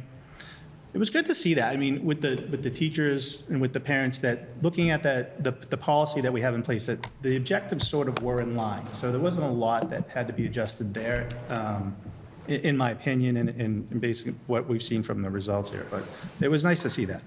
Also, 50% of teachers feel that the time guidelines were not appropriate. So not as overwhelming as we've seen with the parents and the students, but the teachers also a little bit more of a majority of the teachers, just a bit. say that they felt that the timeline was not appropriate. The summary here, teachers generally viewed homework as a valuable tool for reinforcing classroom learning and developing students' independent work habits. However, they acknowledge the challenge in assigning homework that meets all student needs. So they acknowledge actually the challenge that make it differentiated. I found that interesting. There was an emphasis on the importance of homework in increasing opportunities for enrichment and connecting school learning with students' outside interests. And teachers expressed a commitment to ensuring homework assignments are purposeful and manageable, highlighting the need for ongoing dialogue with students and parents to achieve that goal. And that's you'll see another key theme where homework should be purposeful. Okay, so again, as we talked about earlier, we reviewed research from some of the leading experts in the field, notably Marzano, Hattie, and Cooper, and we highlighted and put in bold some of the key themes that we found consistent across the research. So educators should prioritize quality over quantity when it comes to homework. Homework should be individualized to meet the needs of each student. Assessment should be purposeful and relevant. Teachers should provide constructive feedback, and assignments should reinforce classroom learning. Okay, so in summary, after reviewing all this data and then breaking it down into these sort of 4 pieces and how we looked at it, from the discussions, and so what we did was we tried to just simplify it, put it into bullets, and see if we saw any commonalities, and we did. So from the discussions regarding homework, during faculty meetings, the high school had discussions during the faculty meetings. Townwide PAC, there was a discussion during Townwide PAC, and that information was shared with us. Student petitions, like we said. These were the big points. Less time. Let's spend less time on homework. Let's make it more differentiated, and let's make it purposeful. So those were the bigs. From the surveys, as you saw, let's make it purposeful. Let's make it more differentiated, and there's too much time being spent on homework. Yep, from the scholarly research, again, prioritizing quality over quantity, differentiated homework assignments. They need to be relevant. The feedback should be two-way, and it should reinforce learning. And we were happy to see that when we looked at our current policy, we did have some of those themes already embedded there. Our current objectives help students develop independent work study habits, reinforce learning that's taken place in school. Current objectives increase the potential for homeschool communication and increase opportunities for enrichment activities. Those are already embedded. So all of the information we shared with you tonight was given to the Homework Policy Subcommittee, and they will, in turn, use the data to update and make revisions to our current homework policy. That's our presentation tonight. Thank you. And we're happy to. Thank you. Any questions? Mr. Russo? No, I first of all, appreciate you putting this together. I think, I know, just to kind of administer surveys and then collate all that data, it's a big effort. I think from my standpoint, there's a lot of benefits of homework. There's also a lot of drawbacks of homework, right? I know, just from a personal standpoint, there have been many fights and yelling, screaming matches at the kitchen table, especially when my kids were younger. But I think more importantly, and seeing some of that data, especially from the educator side of it, I think is critical because, it's reinforcing learning points during the day, but it's also about teaching kids good study habits, right? And I think more importantly, more than anything, I think that, educators can really help kind of contribute to a lot of that piece. So I appreciate the efforts here. I know that we're going to go over the homework policy in a little bit, and obviously take feedback from the committee and try and work that in as well. So thank you for sharing it. And Mrs. Anderson, anything? Yeah, I thought it was interesting in the executive summary that the 2 words that continue to pop out between your discussion surveys and your research is purposeful, differentiated, and those 2 words weren't in our current homework policy. So I'm happy to see that they were put in there. I do agree that your statement about quality versus quantity is key, because these kids don't have a lot of time when they're home. They're doing a lot of other activities, so making it quality homework that is differentiated for them. I guess my question would be, so we're going to implement this policy, but how do we know that it's being effective? How do we know that the teachers are differentiating homework? Are we going to do maybe another survey at the end of next year to see how we're doing? Do we have a... That's a great question. And not only another survey, but we know our teachers are going to need support right at the start of the school year. There are two things that will feed into improving instructional supports. This new policy, as it goes through the 3 readings, the new district curriculum accommodation plan, they go hand in hand. In this team right here, we have met. We know that has to be one of the first topics of professional development for all of our school-based teachers, because all the stakeholders fed into the new policy, or the updated policy, but implementing it is another story. So we know it will be fluid. We know we'll need to support teachers and parents. I mean, you can be sure that we parents, this new policy is still too much. Maybe some will say it's too little, but, and we'll work through those changes and continue to tweak it if we need to. Yeah, it'd be great to have an update towards the end of next year, just to pulse where we're at. But thank you for all your hard work. I know it was a lot. Great. Mr. Makata? Sure. Yeah, thank you. I was at the townwide PAC meeting, I think it was like January or February, where this was discussed. So it's nice to see like the results. And so thank you for that. Katie kind of touched upon, I want to know what buy-in would look like from the teachers. So obviously that she addressed that. And I'm not terribly surprised by the results that, kids and parents thinks, time and quantity is too much, and teachers were like, it's spot on. And that's not a statement on anything. It's just, I'm not surprised. So I guess my question would just be with regards to, I remember at the townwide PAC meeting, there was some discussion about, probably for the older students, the group studying, team homework, group studying how is that addressed, or how will that be addressed? It was like... It is addressed in the updated policy. Okay.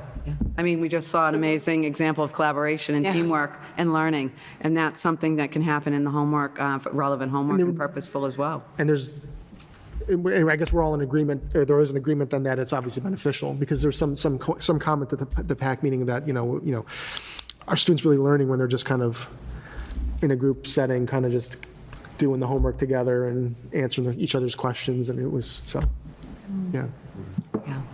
Okay, yeah, thank you. Is it BJ Smith? Thank you. I agree with my colleagues about parents and students. It seems in line with what we hear, the comments we get. Where I was, it's not disappointed, but hoping that it was going to be more skewed was the teacher response, because the two that are kind of split 50-50 really makes it kind of hard to decide where you want to go with the policy. And I'm just curious of your opinions on that, being in the schools and talking with some of these stakeholders, because it says, do you feel the time guidelines provide each grade level appropriate? It was pretty much 50-50. And do you feel the role of the teacher is appropriate? Pretty close to 50-50 also. So it's hard to adjust a policy and a plan when the implementers are...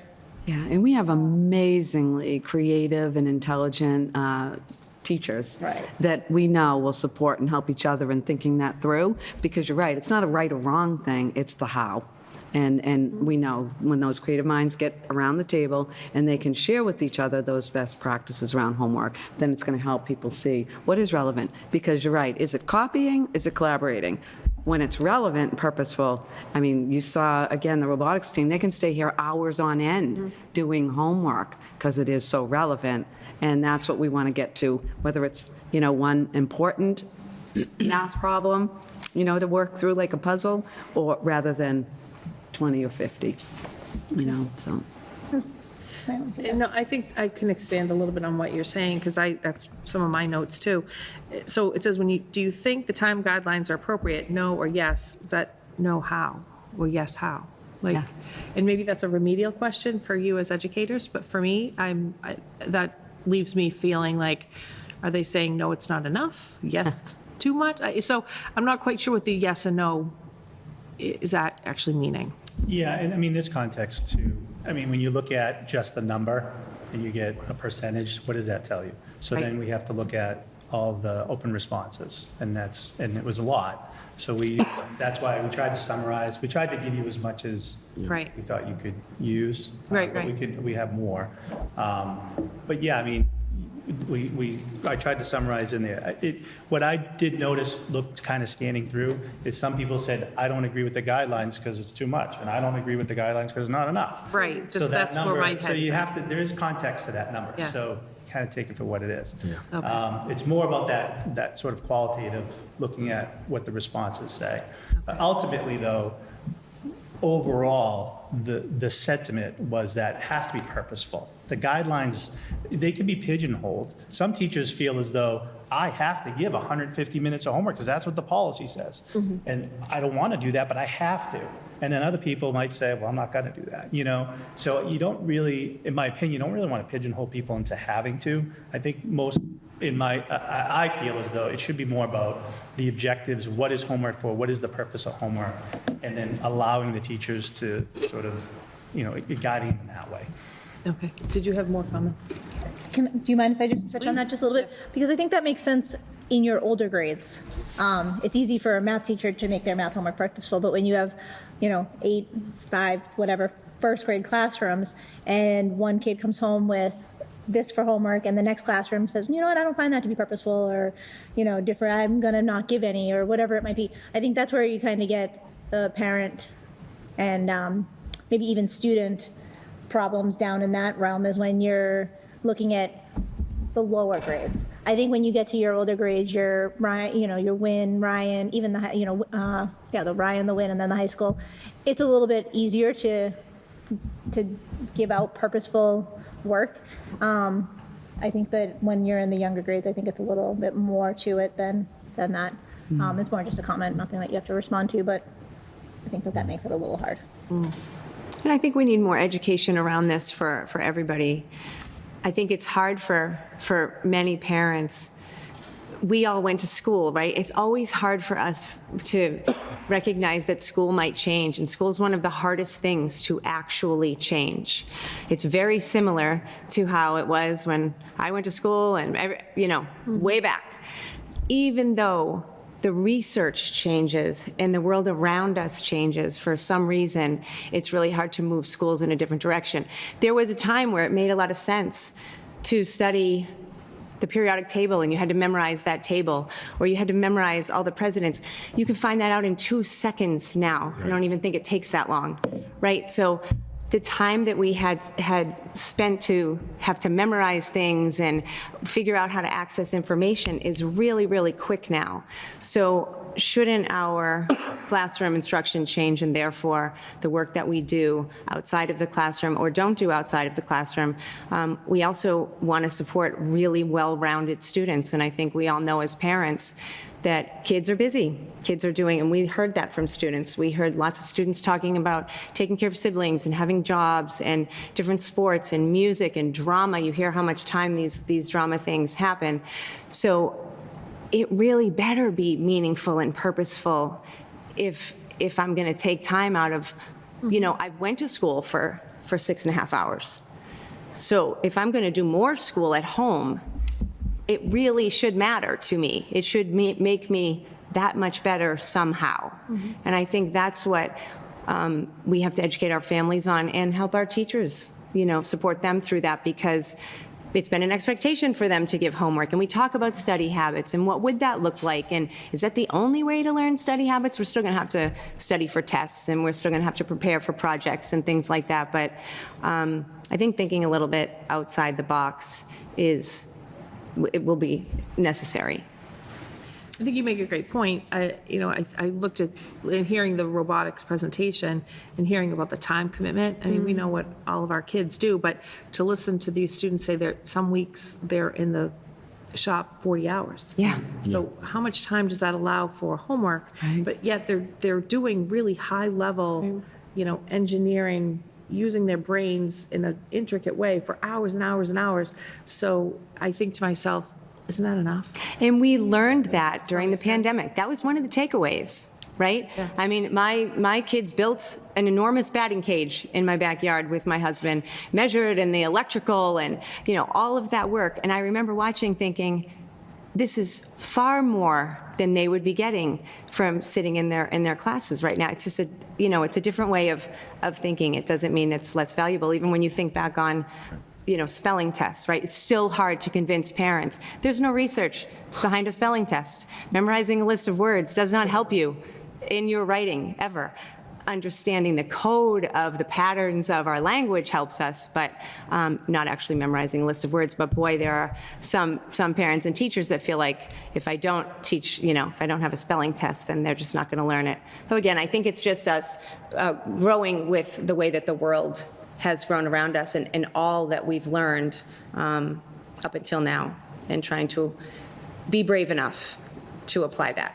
Madam Chair, just through you, because I think, Ms. Regan, you mentioned, and so it kind of piggybacks on what you mentioned, Mrs. McDermott, in regards to, trying to bring this down at the educator level and really trying to support. Are we incorporating this into those first couple days of PD for the next week? So this is on that? Yes, the second, first or second day. I just want to mention, because I'm a data geek as well, but we have our survey, which matched some of the leading, if not the leading, research in all of educational studies. And you've heard me talk about John Hattie before. And he has studied millions and hundreds of thousands of trials with students all over the world and all of it. And it's important for you to just note that in a 0.4 is what is the minimum score for a year's worth of growth or learning or impact and influence on student learning. Homework, after his millions of different studies, is a 0.29. So below what is looking to be achieved for a positive impact, if you will. This is 0.29 is positive, but not at that level that we're looking for at the 0.4. That's research we can't ignore. So what does that say? Then how do we just change the way we do it? It doesn't mean don't do it, change it, and help people learn to change that.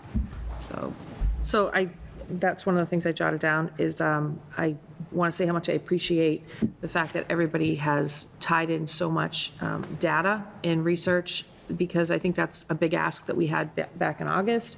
We continue to ask for is information that informs us, database decision type making is really what we're looking for, not just kind of anecdotal. We think it's a good idea. So that helps us a lot. My question for maybe some of the research you guys did in all of this, in terms of the AP classes, advanced learners, things like that, I know the students do a lot of work over the summers prepping for those. Was there any specific guidance, guidelines, recommendations for the success outcomes for students, whether they did or did not do that type of preparatory work? So we did actually talk about that. With the admin. Yeah, it came up with the admin. And what meeting? Was it the townwide PAC meeting? I think it was. It was. And then again with Principal Long and Assistant Principal Michelle Dick. Yeah, and they had the same question. And what would happen, how would these AP students manage through all of this? And my question was, is that how we do it here in Tewksbury, or is that the way that the AP is actually designed? Right. And their answer was, no, that's how we do it here. So do we have to do it that way? I think that's the question. Okay. And if we don't, what will it look like? So there's window for opportunity for teachers to individualize some of that with recommendations versus requirements. Absolutely. And I always come back to trusting teachers' professional judgment, right? We absolutely have to listen to the teachers, and that's why we think getting them together in groups to work through some of the pieces of the new policy and kind of bring it to life in the classroom and see what's, we will run into stumbling blocks, and be challenged of things to think through. But I have no doubt that they can do that. Okay, all right. Thank you both for being here. And I think especially because, we did kind of go late with our presentations. Oh, Mr. Stamp is staying. Thank you so much. Yeah. Madam Chair, if we can have Mr. Stamp stay right there. And as a follow-up, please do, Madam Chair, to our last school committee meeting, I've invited Mr. Stamp to do a very brief presentation and share some details pertaining to the trends in cybersecurity that we've noticed in our schools, and just some brief recommendations to help alleviate some of that threat that we're feeling. So go ahead there, Mr. Stamp. Great. Thank you again for having me. My name is Mr. Stamp, the IT director here. All right. So this was probably the least scary cyber threat person I could find for a picture. But I just first wanted to start by kind of just putting out a list of some of the, well, basically the types of cyber threats that we could encounter, that we think about a lot, and my team thinks about a lot and tells me about a lot. My favorite quote from my network manager, when I asked him how could we be as safe as possible, he said, let's just shut off the internet. Can we shut off the internet? Can we shut off all the Wi-Fi? That'd be great. Can we do that? So, obviously there's a balancing act. That would be the safest. But obviously we can't do that. So just a couple of different types. Account takeover, that would not be good, but that is when a user's account is hacked, password is changed, and they no longer have access to the account. Phishing, I'm not sure if you've heard of phishing, but that is misleading emails disguised as legitimate. Phishing is basically, people that, these cyber threat people will send an email to as many people, they cast a wide net, and they hope they hook one person to either call a number or to click on a link. And sometimes when they click on a link, it sends that email to, and it's exponential, just sends it out to their whole address book, and then that can keep going. So phishing is not good. Malware can come from phishing. So if you click on a link, you could end up with malware. Malware is software specifically designed to disrupt, damage, or gain unauthorized access to systems. DDoS is probably the worst one. This is the one that keeps all my team up at night, hoping and crossing their fingers that we never get DDoSed. That is designed to force a website, computer, or online service offline. So what a DDoS would do is someone would plug what typically an example would be someone could plug into our network, into a port, run with a device that would sort of run like a loop, and it would just shut down our network. And it's hard to find. It can be done remotely. It could be done, just kind of plugging into our network.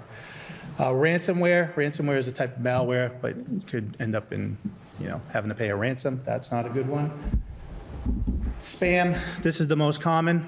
Spam is, could just be commercials, but you have a spam, everybody has their spam folder, and sometimes stuff goes in the spam folder that you don't want, but a lot of times the stuff in the spam folder is, should be there. And then sometimes spam ends up in your inbox, and sometimes you don't know it is spam.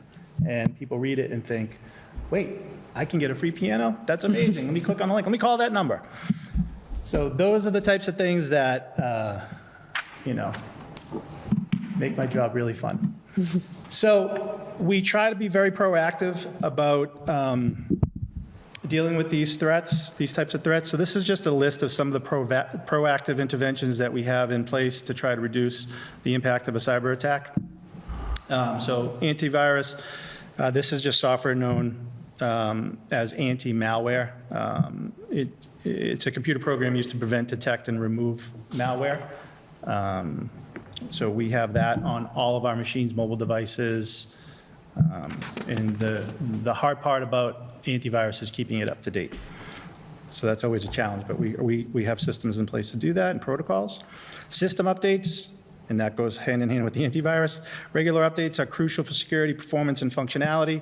These happen at least once a year.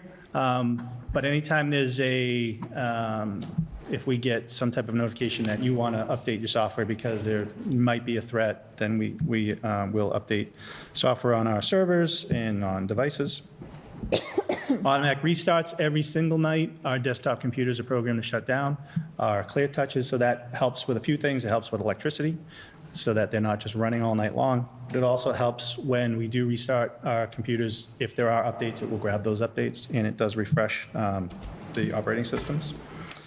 Password resets. This one, the staff loves. They love resetting their password. And we do that every 120 days, so it ends up being about twice a year. And they hate us when it happens. And it's so fun. But it is important. It's one of the most important things that you can do so that it prevents a lot of these things. Walled garden, I'm not sure if you've heard this term. I've said it at previous presentations. This is, we did an audit a few years ago now, I believe it was a few years ago now. This was one of the recommendations. That was the first time I'd heard that term. So we use Google Enterprise for all of our student accounts, teacher accounts, for all of our email and, the Google Drive and all that, Google Classroom. Our K-7 students, just think of it as you're within a garden, and I think they call it a walled garden, so it doesn't sound like walled prison. It's more like, oh, hey, we're safe in here, and there are flowers. But basically, the kids can't email from their school email, K-7, can't email to outside accounts, and outside accounts cannot email to them. It's just, and that prevents a lot of the spam and a lot of that type of stuff. We did have a situation, though, where a staff member got a phishing email, clicked on a link, and then it sent it to their contacts, which happened to be students. So that, we have the wall garden, but it ended up inside the wall garden. But I'll talk about things that we do retroactively. We have edge protection. So edge protection is a unified threat management system, a UTM. Part of a UTM would be a firewall. I think a lot of people have heard of a firewall. Some people have firewalls at home. So that is, if you think of our network as internal and then external out to the internet, on the edge, we have these UTMs at every building, and that just filters traffic in and out. It's AI, so it learns what traffic is good and bad. So a lot of times, well, not a lot of times, but there are times where all of a sudden we'll get an email from a teacher or a principal saying, hey, the History Channel is not working anymore, or what happened? And well, something happened out on the internet, and now we just have to allow that site. They change their web address, things like that happen. Trust certificates change and things like that. But that is our edge protection. We also have, and this is something that this district has. A lot of districts do not have this, but we do have it at SIEM. So what this is SIEM stands for Security Information Event Management. So what this is, it's an internal tool. It monitors network between workstation, and it gives us event notifications. So let's say something bad did occur, we had malware, and a machine started trying to hack into systems and it sends data. It's all just ones and zeros, right? All of a sudden we see a lot of ones and zeros happening. This system would notify us. The company would then call us and say, hey, these workstations, there's a lot of traffic, that's not typical, and then they would recommend interventions. So we have that occurring. We've had a few scares, but nothing that's turned into anything, but it's nice that we have that system. So with that being said, we have protocols in place, so things, even though we have all that, it is impossible to stop a cyber threat. It's just impossible, right? So things do occur. Just for example, we had, like I mentioned before, we had, the spam emails come in all the time. The protocol that we have is if someone identifies an email as spam, and they go, ooh, I got this, and this seems weird. One of the scary ones that comes in quite a bit is, hey, Mr. Libby, I just changed my bank account. Can you get my direct deposit to go to this account instead? And the teacher, like the business, one of the people in the business office will email me and say, I think this is spam. So what we do is we look to see who else got that. So we look in our system, we check everybody's inbox, see who got that email, we remove it from everybody's inbox, we see who clicked it, we talk to those people, don't click on anything. We'll change the passwords of accounts. So if somebody does click on it, we'll go and change those passwords. We've educated staff. We have that newsletter goes out, and this is what you should do if you see spam. We get tons of emails now. People sending us help desk at Tewksbury. I think this is spam, and we're like, thank you for telling us. And we get a lot. But even though you do get a lot, if there's just one person that does it, we have a lot of work to do. So with all that being said, we're always learning. I do have a few recommendations. One of the things that I've been saying for maybe a few years now is on our district website, we have a table that has a list of all of our staff and their email addresses, and it's in a table format. So I've been hoping to remove that, but obviously we want people to be able to access the teachers and be able to email them. But having it in a table format like that makes it very easy for someone to just take all that information and do something nefarious with it. So I would make a recommendation from removing that table and then maybe just having a list of of teachers' names, or maybe by department. We could probably break it up by pages and just not have it as a table. Maybe have like a math department page or an elementary department page with lists of names. And then if you want to contact the teacher, you can reach out, things like that. So that's a recommendation.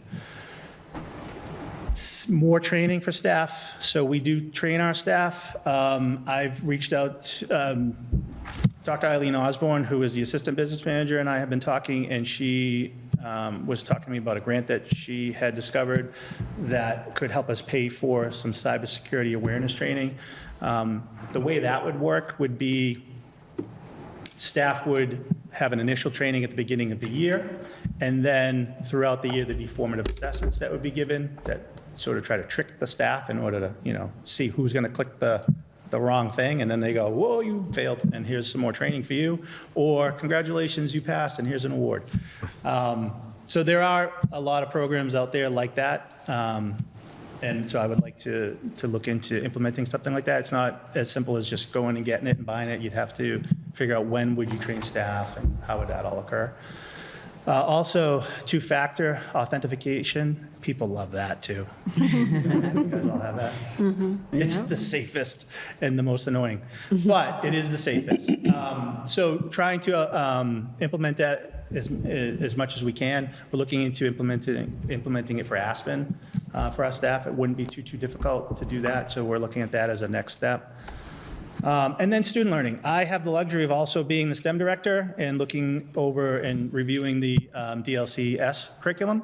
So I can leverage that in order to try to build into the curriculum more lessons that integrate best practices in regarding cybersecurity and to help the kids to learn. So that's it. And that stands for Digital Literacy Computer Science, DLCS. Sorry, yeah, Digital Literacy Computer Science curriculum. Any questions or comments from anyone? I just have two questions. I will say from my professional experience, we learn a lot about cybersecurity. The best way that we learned it was from one of those programs where you would send a fake email. That caught everybody, and now everybody looks and makes sure. So I think that's a really good idea that you're going with. For the two-factor authentication, I would assume that wouldn't be students, that would just be staff? It would be staff. Okay. Yeah. It's tricky because you need a mobile device. Right. Or another device. Or another, that's why I was going to say it would be a lot for students and parents, to, especially the young ones, to keep. So we're us trying to implement it as much as possible, Yep. but there's obviously limitations, yeah. Okay, good. Thank you. Mr. Moncada? So thanks. I appreciate all the recommendations. I agree with all of them. I will agree with Ms. Anderson about the training my company does that I work for. They test us all the time. Every couple of months, we actually have to watch a video, and like you can't fast forward through it. You have to watch it, and they know if you don't do it. And then our IT department simply they will test us throughout the year themselves. They don't even have to, we're not even paying for anything. It's just our IT department. They will send emails, and if you click on the wrong thing, your supervisor gets told.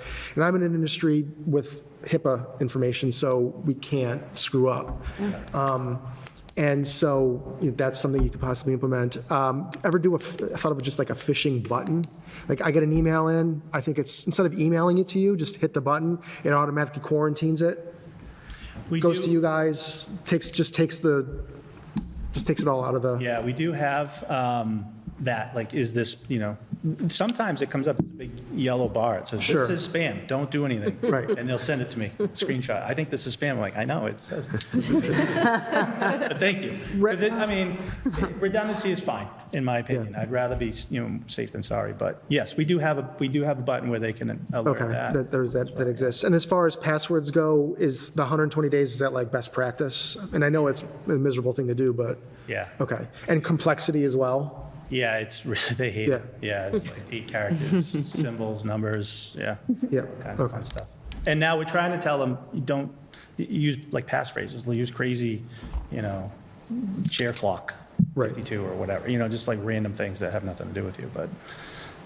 And there was some password change at one of our schools recently. We had to, and so there's no requirement for students to have our students change passwords more frequently? That is something we're looking into too, yes. Yeah, so you have a student at the Ryan School? Yeah. Yeah. Yeah, we did have a situation at the Ryan School. I won't talk too much about it, but Sure. yes, data was, breached. And so we did have to change all the passwords. It was a long time ago practice that we would create a password for our students so that the teachers would know, so that they could help the kids access. And that was pre everything, like new Google. And now in this day and age, I'm like, wow, what are we thinking? Like, that is not a good idea.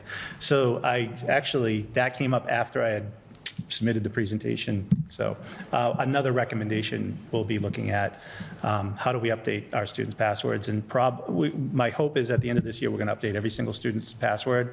But I hadn't even talked to you two about that yet. But the good news would be that even if we do update student passwords, those passwords would live in Aspen, secured in Aspen under the student's account, so parents would be able to see it. And then if we want to give access to the teachers to help the students, they would be able to see it as well. But getting the students on a rotation is recommended, yes. It's a good point. Thank you. Oh, great. Sam, also, thank you. Mr. Russo? No, this is great. Actually, I don't have any questions. You put this presentation, I was actually, before I was looking at it, what do we need to start, stop, do more of, do less of? And you've actually answered that with your recommendations, so I appreciate it. This is actually very helpful. If there's anything the school committee can do to help support these initiatives, I want to make sure that we're throwing our support your way, whether it's budgetary requirements or anything like that. Based on what you've listed here, I mean, these all seem relatively straightforward. So if there's anything that we can do to support that initiative or those initiatives, please, just let us know through this video. Mrs. Bijan Smith? Yeah, I'll piggyback on what Katie and Chris said too about the phishing trials. My company does that as well. It's the best way.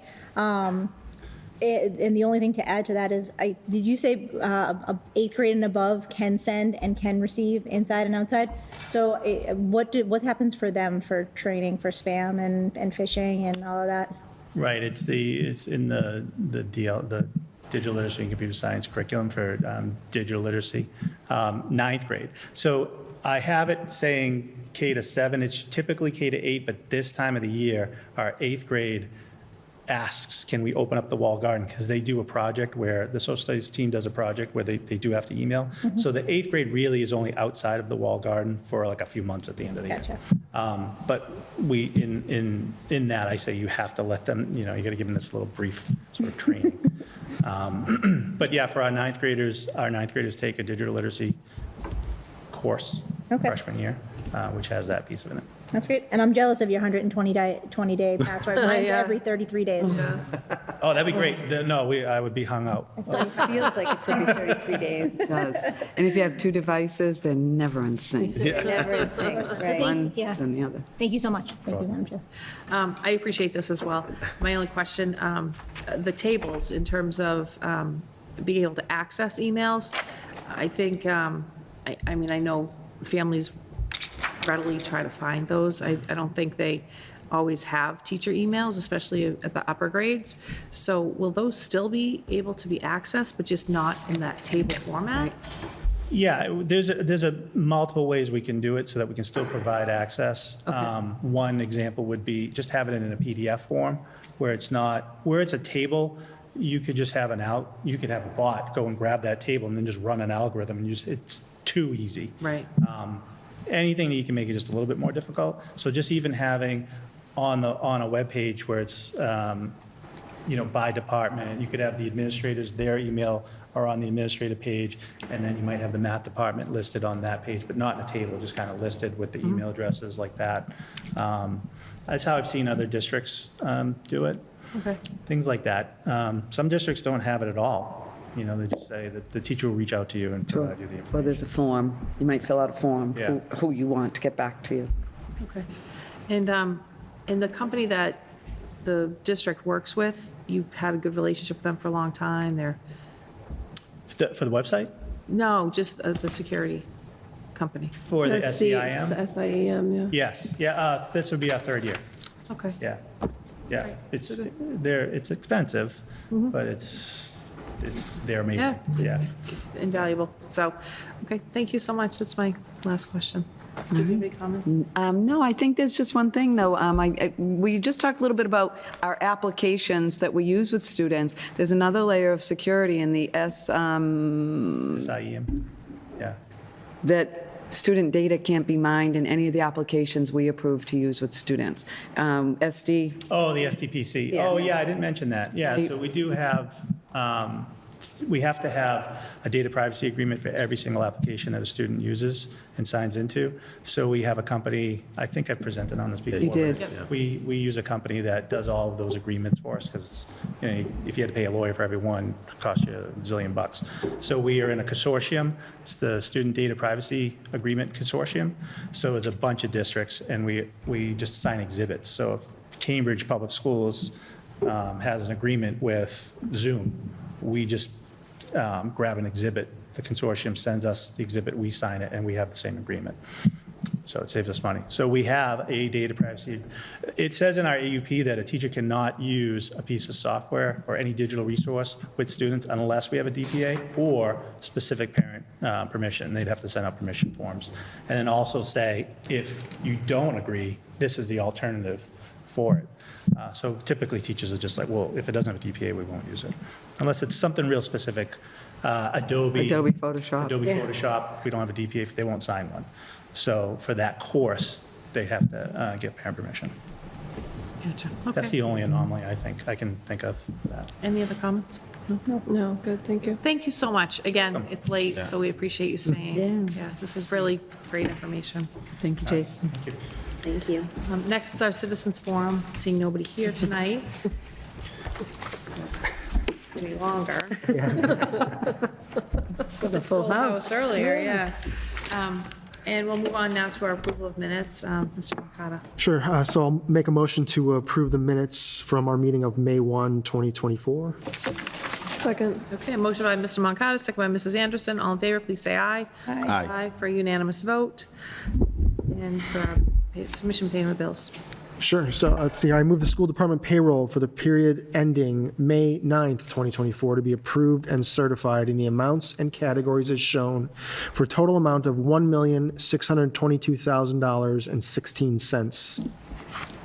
I'll second. Okay, so we have a motion by Mr. Moncada, second by Mrs. Anderson, to approve and certify the payroll period ending May 9th, 2024, in the total amount of $1,622,000.16. Mr. Moncada, how do you vote? Aye. Mrs. Anderson? Aye. Mr. Russo? Aye. Mrs. P. Smith? Aye. And I vote aye as well for another unanimous vote. And now for our staff reports, I'll start with you, Mrs. Terry O'Regan, please. Thank you, Madam Chair. As you know, this is the end of the school year. It's both exciting time, as we saw tonight, but it can also be full of several challenges and deadlines. And for that reason, my updates are a little bit lengthy. I'll do my best to get through them as quick as possible. But I'm going to start with this. Today, I took some time with our administrators to acknowledge just how hard they are all working and acknowledge just how equally hard it is for both our teachers and our students right now as well.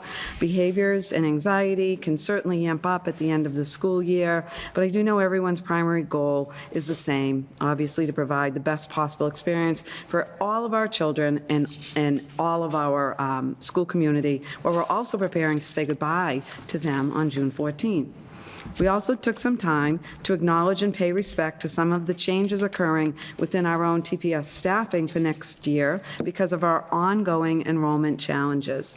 At our previous school committee meetings, we have transparently tracked student enrollment at all grade levels several times throughout the school year, a level of transparency I know the school committee has appreciated, so we can address staffing needs in our schools. We're still tracking late enrollments to fill the need for additional staff at some of the younger grade levels, and the need to reorganize and shift some of the elementary teacher assignments to address a bubble of students going from grade 1 to grade 2 in PK, in K, pre-kindergarten and kindergarten, and increased special ed teacher needs at our early childhood schools. We have also been very open about hold on a second, I just lost my place. We've also been very transparent and open as we've seen the Tewksbury Memorial High School enrollment decrease by over 350 students in the past 10-plus years. Next year, we will dip below 700 students in total. And now that we have final freshman numbers put into our schedules, the incoming freshman class is at about 150 students. I do want to note that this is no one's fault. Our students in Tewksbury have many high-quality high school options in front of them, including ours, which I believe is the best. But yet, the high school administration has been discussing this trend with their building leads all year and last year, and with us throughout the budget process. Obviously, we need to make room for both the new positions at other grades while also being fiscally responsible to the town. They are correcting areas where they are experiencing many under-enrolled classes. We unearthed many sections of classes this school year with class sizes of 0, and many in single digits and some in the teens. And some, quite simply, did not run based on those low numbers or no students. While we owe it to the taxpayers of Tewksbury, and I would say we owe it to the Tewksbury Memorial High School students to consolidate these incredibly low classes so they can run, and I can tell you that we're not cutting any of our courses or programs. In fact, we're all very proud that even with these challenges over the past years, our teachers continue to expand on the opportunities for our students, and we are supporting that. And you've been supporting that too. We continue to build and add more AP and dual enrollment classes. I'll tell you a little bit more about that in the update, as I promised you this meeting. We've added new AP and DE classes next year and new courses and pathways. But yes, like this year and years past, some classes may not run if there just simply aren't enough students enrolled to make a class. This has always been the case at Tewksbury Memorial High School, or in any high school for that matter. This process is fluid, and it will be followed through the start of the next school year. Any decision on reductions or reorganization are not taken lightly nor made quickly. Principals have been tracking these numbers since we started the budget process back in December. Together with the school principals and the assistant superintendent, I am meeting and have met individually with any and all staff members that may be affected by a reorganization, a transfer, or a reduction. Again, final decisions will be made by June 15th, which is a provision we have to abide by in the TTA contract. Ideally, we will adjust based on attrition first, then try to find an opening for every teacher if they hold the appropriate license. Unfortunately, we have enrollment staffing needs in the plus and the minus, and at two polar different grade levels, our earliest childhood and our high school. And often, high school or preschool or kindergarten teachers do not have necessary license to move to that end of the grade level spectrum. So something I know and we all agree on is our commitment to keep our class sizes as low as possible. It's not a secret that Tewksbury Public Schools has decreased our total enrollment by over 1,000 students in the past 10-plus years. But I'm proud to say that even with that total enrollment decrease, we have over 20 more teachers and more aides in the same time frame. I can also assure you that every class right now going into next school year in grades K through 8 is below 25 and some well below 25 students. Our earliest grade levels are 18 to 22-ish, and our high school classes are capped at 25 or less in almost all courses, with only the highest level classes, like an AP class, and our PE group classes are capped at 29 or less. This has been the ongoing practice at Tewksbury Memorial High School for as long as anyone can remember, and through you, Madam Chair, and to the whole Tewksbury Public School community, I can promise you that we will continue to follow the contractual process while keeping our students at the very core of our decision-making as we look at staffing for next school year. I don't know if I should pause there before I jump into some of the other updates I have. That's not a bad idea. Any questions or comments? I guess, thank you so much for that. I know that some of that can't be easy. I guess, Ms. Regan, so first of all, a couple things. One, So the fact that you're going and meeting with staff and with the administration from certain buildings, Yeah. the high schools specifically, I commend you for that effort. I know that those conversations, can't be easy at times for all stakeholders involved. As far as you mentioned that there's no cutting of classes, I would imagine at this point now that all class selections have been selected by freshmen to juniors and then Sure. probably the 8th grade now at the Win, right? So will we know, based on class signups, and I get it, if you don't have enrollment, and someone hasn't signed up for a particular class, you can't run it. Has that been looked at yet at the high school level? The administration here at the high school will make any of those choices, right? That's an administrative or management decision-making task. But yes, they may look at consolidating. So if we have 2 light classes and maybe one has 5 and one has 12, will they be consolidated? That's the work that's being done. Students have chosen all the courses they want. They're looking at which ones are under-enrolled or not enrolled at all, or that they can consolidate. And then what happens is some students change their mind if something isn't going to run because it has 0 students, and we saw that last year and years in the past, then the student might choose something else. And of course, we always have our online opportunities. If it's one student wants something that we don't even run, we have that as well. So that's a high school administration decision, and the principal will set that bar, what is too few students. But as we see, a program like robotics, may fluctuate from 9 to 15 students a year, but it's a standalone. Yeah. So when they are standalones, or they're building on our pathway programs or engineering or other important things, obviously we're going to do everything we can to make sure that they run. Okay, and then also, so I get that at the end of the day, there may be some reduction. We've been, there's no secret that we've been talking about declining enrollment at the high school here at the school committee level for a number of meetings now. So if there needs to be some sort of reduction at the high school level, and as you brought up and very eloquently put it, unfortunately, sometimes just it's a different skill set, a different licensing. It's a different license. For early That's right. childhood education.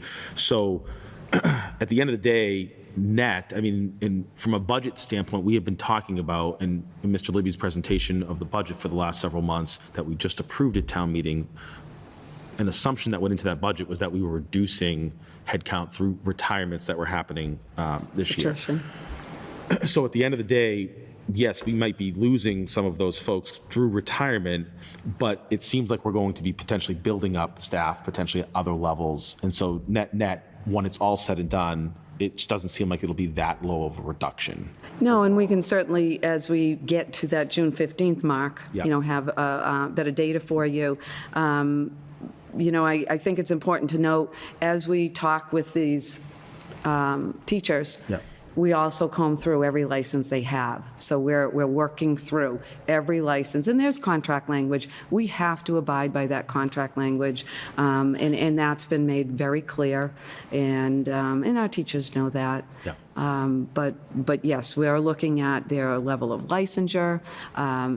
Is there a potential that they have the opportunity for other licenses? And all of that comes to the table when we discuss. And by all means, Ms. McDermott, if I'm missing something, then we need to talk about that. And you're right, they're difficult conversations. They sure are. And, and the truth is, I'll talk about our early childhood teacher who, a first grade position that we need to reduce because we need more second grade positions. Right. And even more so as we go into the remainder of the summer, probably. And we have to keep tracking that. And one of her first questions was, well, what if we do need another kindergarten? So it's a long game, and I'm not trying to be sarcastic and say it's a game. It is a long process that doesn't end until we really come back to school. Yeah. And we're dedicated to doing it, the process the right way, and an administrator told me a long time ago, and I use this, numbers are one thing, enrollment, course schedules, they're all numbers, and we do that work. And budgets, they're all numbers. But when we do sit across the table from a live human being, Right. it becomes very personal, and we have to acknowledge that. This is not easy. And it's not easy for our students and our families when it's a teacher that, our students care about deeply. So, and we know that. Yeah. Okay. All right. Thank you. Mrs. Anderson? Just a question, I know, and maybe just clarifying, so the long-range planning committee, Yes. that's looking to address some of the future, maybe concerns about declining enrollment too. So we're looking at what do we do short-term, but we're also looking at what are the things we're doing long-term to address some of this stuff. Right, and it will be a number of years. I mean, we know we have some work to do with that committee to look at options on how we may reconfigure the district, what our facilities needs, our configuration of grade needs. That's going to be some really deep work that will help us as a community make decisions.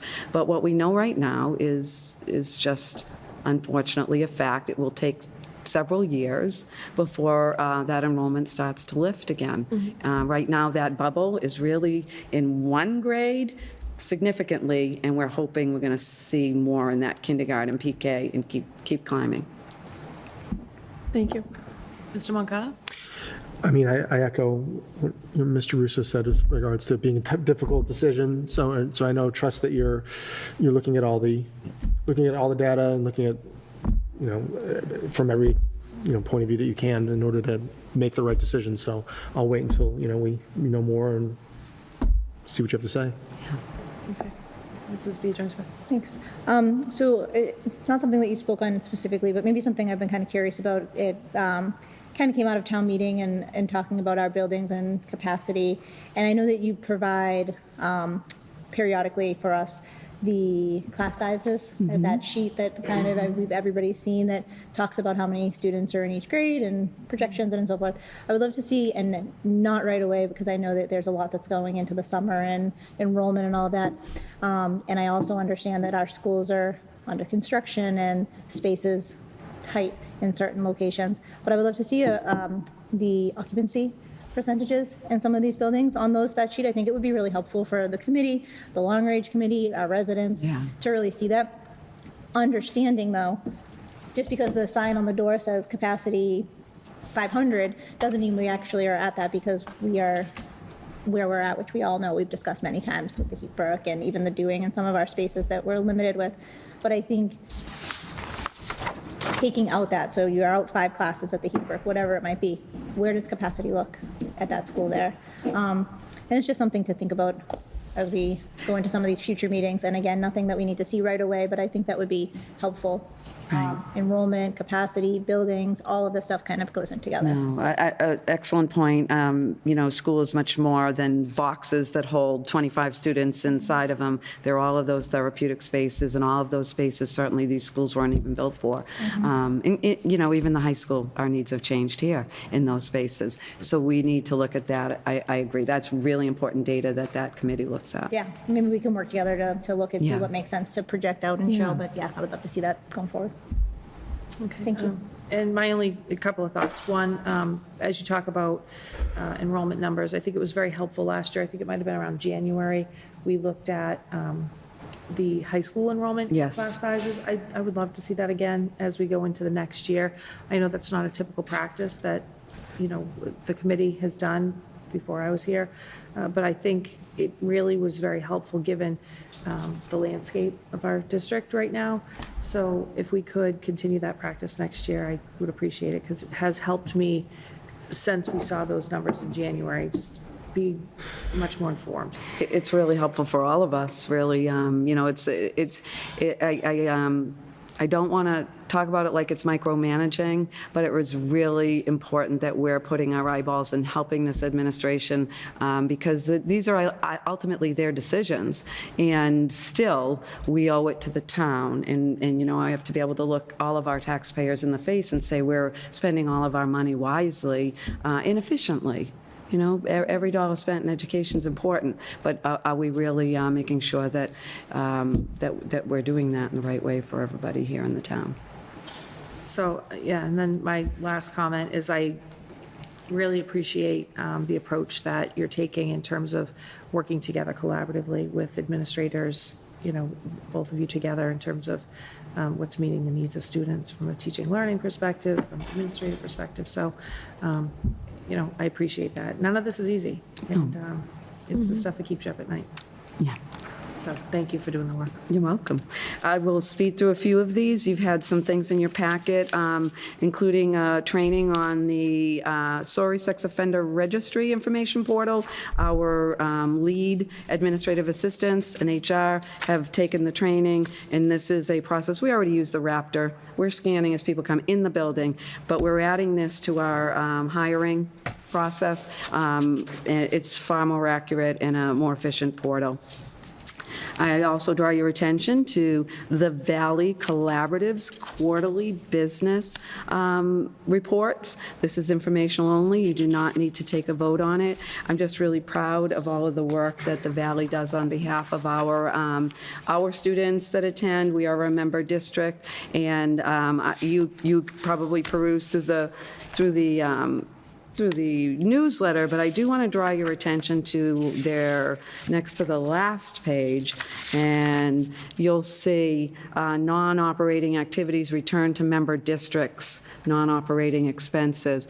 At one of our former meetings, we took a district, as you know, I'm on that board of directors. We took a vote to at least return that portion of they're in the black from tuitions, to return to proportionally to the member districts. And what we typically do is assign that to tuitions into next year. But I'll give you the annual report and see where we're at once we receive that. And just as a reminder, I believe the annual meeting is June 6th. And as always, you're invited to come and hear about all the great things our member collaborative school offers for students. Okay, the civics grant. We talked about this a little bit. I just wanted to update you that we did receive the $16,000. We applied for $20,000, but we received $16,000. I'm not going to go into all of the things this grant is intended to do, but it does provide PD for our teachers. It provides personal job embedded instructional coaching. It even provides a subsidy to transportation so that our 8th grade students participating, this is what Mr. Stamp was alluding to the statewide civics project, that they get to go to the Massachusetts State House. So I want to thank Chris Gagnon, our 8th grade civics teacher, and of course Dr. Bastieri for making sure this grant was found and came our way to enhance our civics programming at the Wynn Middle School. Also, another update here is from the Wynn. It's the Knowledge Bowl update. On May 6th and 7th, the Wynn Knowledge Bowl team competed in the Greater Lowell Regional Knowledge Bowl. The Wynn made it through the preliminary round on May 6th and advanced to the finals on May 7th against Lowell and Chelmsford. The Wynn took home the second place trophy. The team is coached by Mr. Olevsky, band teacher for the Wynn and Ryan. Congratulations to our Wynn team for their effort. I can tell you the team members are Sophia Campbell, Kyle Chu, John Dostumian, Ala Dumac, Jackson Flaherty, Avital Guy Dukova, Chetan Matapu, Elena Nelson, Kim Toro, and Celeste Webb. Some really great news is on the topic of chronic absenteeism. You know we have been focusing our attention and supports to students in Tewksbury and all across the state and really across the nation. I have some great news. Our chronic absenteeism rate, or our attendance rate, has gone up to 94.6 versus 93.6 last year. That's for our total student aggregate. Our average number of absences went down to 6.0 from a 10.7. And our absent 10 or more days went down to 17.7 from 44 students. Yeah, and our chronically absent 10% or more went down to 12.8% versus 15.4. And then our chronically absent 20% or more went down slightly, 2.8 from a 2.9. So we're making some wonderful gains in absenteeism amongst our students. I mean, we truly have our administrative assistants, our administrators, and our staff for really supporting students and families around attending school. And the Corning Life Science field trip update. I promised you an update from the last meeting, and what I learned from Mr. Eric Bland, our department head here in the science department at the high school, is the cost was $800 for the bus. The principal was able to contribute about $400, and the rest was contributed from the science department, making this field trip only $15 per student. As you know, the Corning Life Science group that was here tonight made this field trip possible. You have this amazing agenda. I mean, this is real learning, real life learning and application in the science field. And again, we have Miss Stacy Mulholland. She was here, the STEM coach, who helped get this field trip organized. I also promised you an update to our AP and dual enrollment summary, some of that data. So follow along with me. I can certainly give you a printout of this. Let me just start with each of our classes. In our class of 2024, 52% of the senior class participated in AP exams. I will tell you the class of 2025, 58% of the junior class participated in AP exams. In the class of 2026, our sophomores, 38% of this class participated in AP exams. A total of 96% of exams were ordered, and what does that mean? There were 477 AP seats. I don't want to say students. Some students were in multiple seats. 477 AP seats, of which 456 exams were ordered and taken. So let me just give you a little quick. Of our 16 AP courses, 10 had 100% participation in the exam. So they're taking the high-level course as well as taking the exam. And the other percentages are quite impressive as well, 95%, 88%, 97%, 96%, quite impressive. I want to tell you, I'll just give you a little bit of an update as well. We had 169 students participate in dual enrollment courses this school year. Next school year, and this is what I'm talking about, amazing things happening here at the high school, we will have 17 AP courses, one new AP course, art history. We will have 4 new DE, dual enrollment courses through SNU, making our dual enrollment opportunities 13 courses. And we have 2 new courses through Project Lead the Way.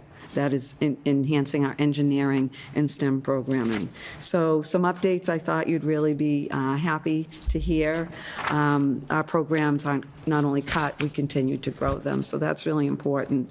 All right, so let's talk about some upcoming celebrations and really end on a positive note. And let's talk about Senior Week a little bit, but first of all, you know that in just 3.5 weeks, the school year will be ending on June 14th. And in the interim, we will experience so many end-of-year celebrations, so many student and staff recognitions like we saw tonight, and so many opportunities to bridge and transition to the next school year. I'll have an outline of all of that for you next meeting. But the biggest event is our graduating class of 2024 celebrations. First, tomorrow is the Tewksbury Memorial High School Scholarship and Awards Night, where we expect to award over $185,000 in scholarships and many awards to some of our top students. Monday, June 3rd, kicks off the week with Senior Prom. Tuesday is Senior Beach Day. Wednesday, June 5th, is Senior Harbor Cruise. Thursday is Future Night here on the Tewksbury Memorial High School field. And Friday is the culminating event, Friday, June 7th, of the class of 2024 graduation, followed up with an all-night-long graduation celebration. What an exciting and bittersweet time it is for our senior class. And with that, concludes my updates for tonight. Any questions or comments on the rest of Mrs. Terry Regan's update? None, other than you just gave me the chills. I should repeat that twice for you. Right. Okay, Mrs. McDermott. Thank you. So we had our 40th annual Fine and Performing Arts exhibition that was held on May 4th and 5th, and it was absolutely outstanding as usual. I'm sure many of you were able to come through. It's a very popular event. Congratulations to all of our amazing artists and to the many students who received awards for their artwork. You have the long list of students in your packet, and there were many. I wanted to extend a special congratulations to the Best of Show artists, Rhiannon Anderson, senior at TMHS, Celeste Webb, 8th grader at Wynn Middle School, Mara Mariana Tancredi, 6th grader at the Ryan, Brooke Capodanno, 3rd grader at CES, Marlo Young, 1st grader at Dewing, and Mary Carone, 1st grader at Heathbrook, and I apologize if I mispronounced any names. All of the best of show artwork is on display at Central Office if you didn't get a chance to see it. So much hard work from our students and staff goes into this show. I mean, it's amazing, and it was another huge success. So a great big thank you and congratulations to all involved. You have a draft of the summer school schedule in your packet. As you can see, we have a wide variety of summer school opportunities. I'm, blown away by everything that we offer here in the summer for our students, and we strongly encourage our families to take advantage of these offerings. I know a lot of Title I invitations went out to students. We didn't hear back from all that many, so spots are still open. So if you missed that, please reach out to the school principal, and they can get you set up with that. But there are a lot of offerings. In addition, we're still waiting to hear if we will be receiving funds for the Acceleration Academy grant.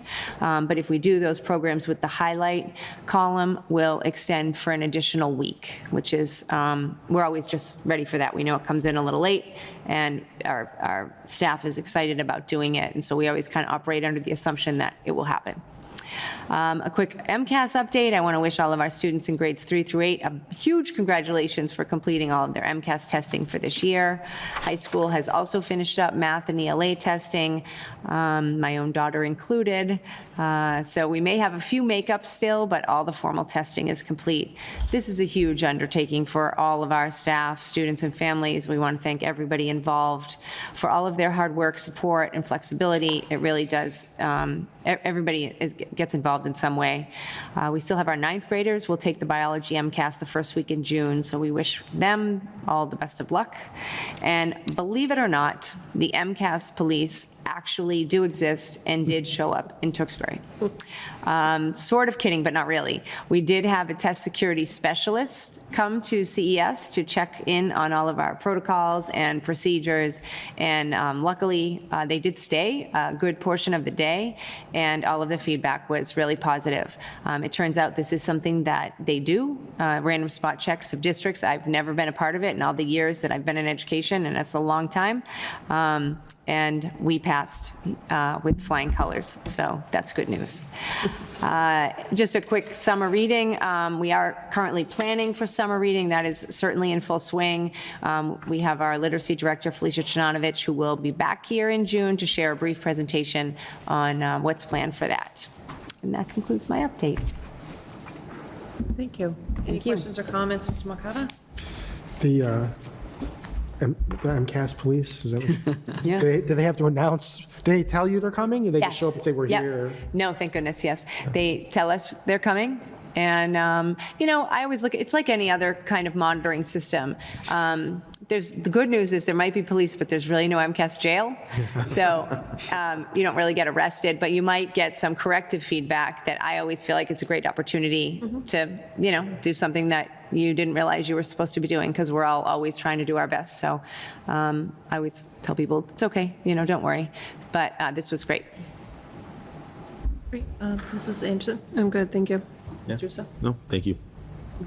No comments. And I don't really have anything other than remind me so that maybe we could move Mrs. Jovanovich towards the beginning so she doesn't have to wait till late. Yes, I will. Next time. Great. I'm glad to hear that the MCAS went well. Thank you. Yeah. Mr. Libby? Thank you, Madam Chair.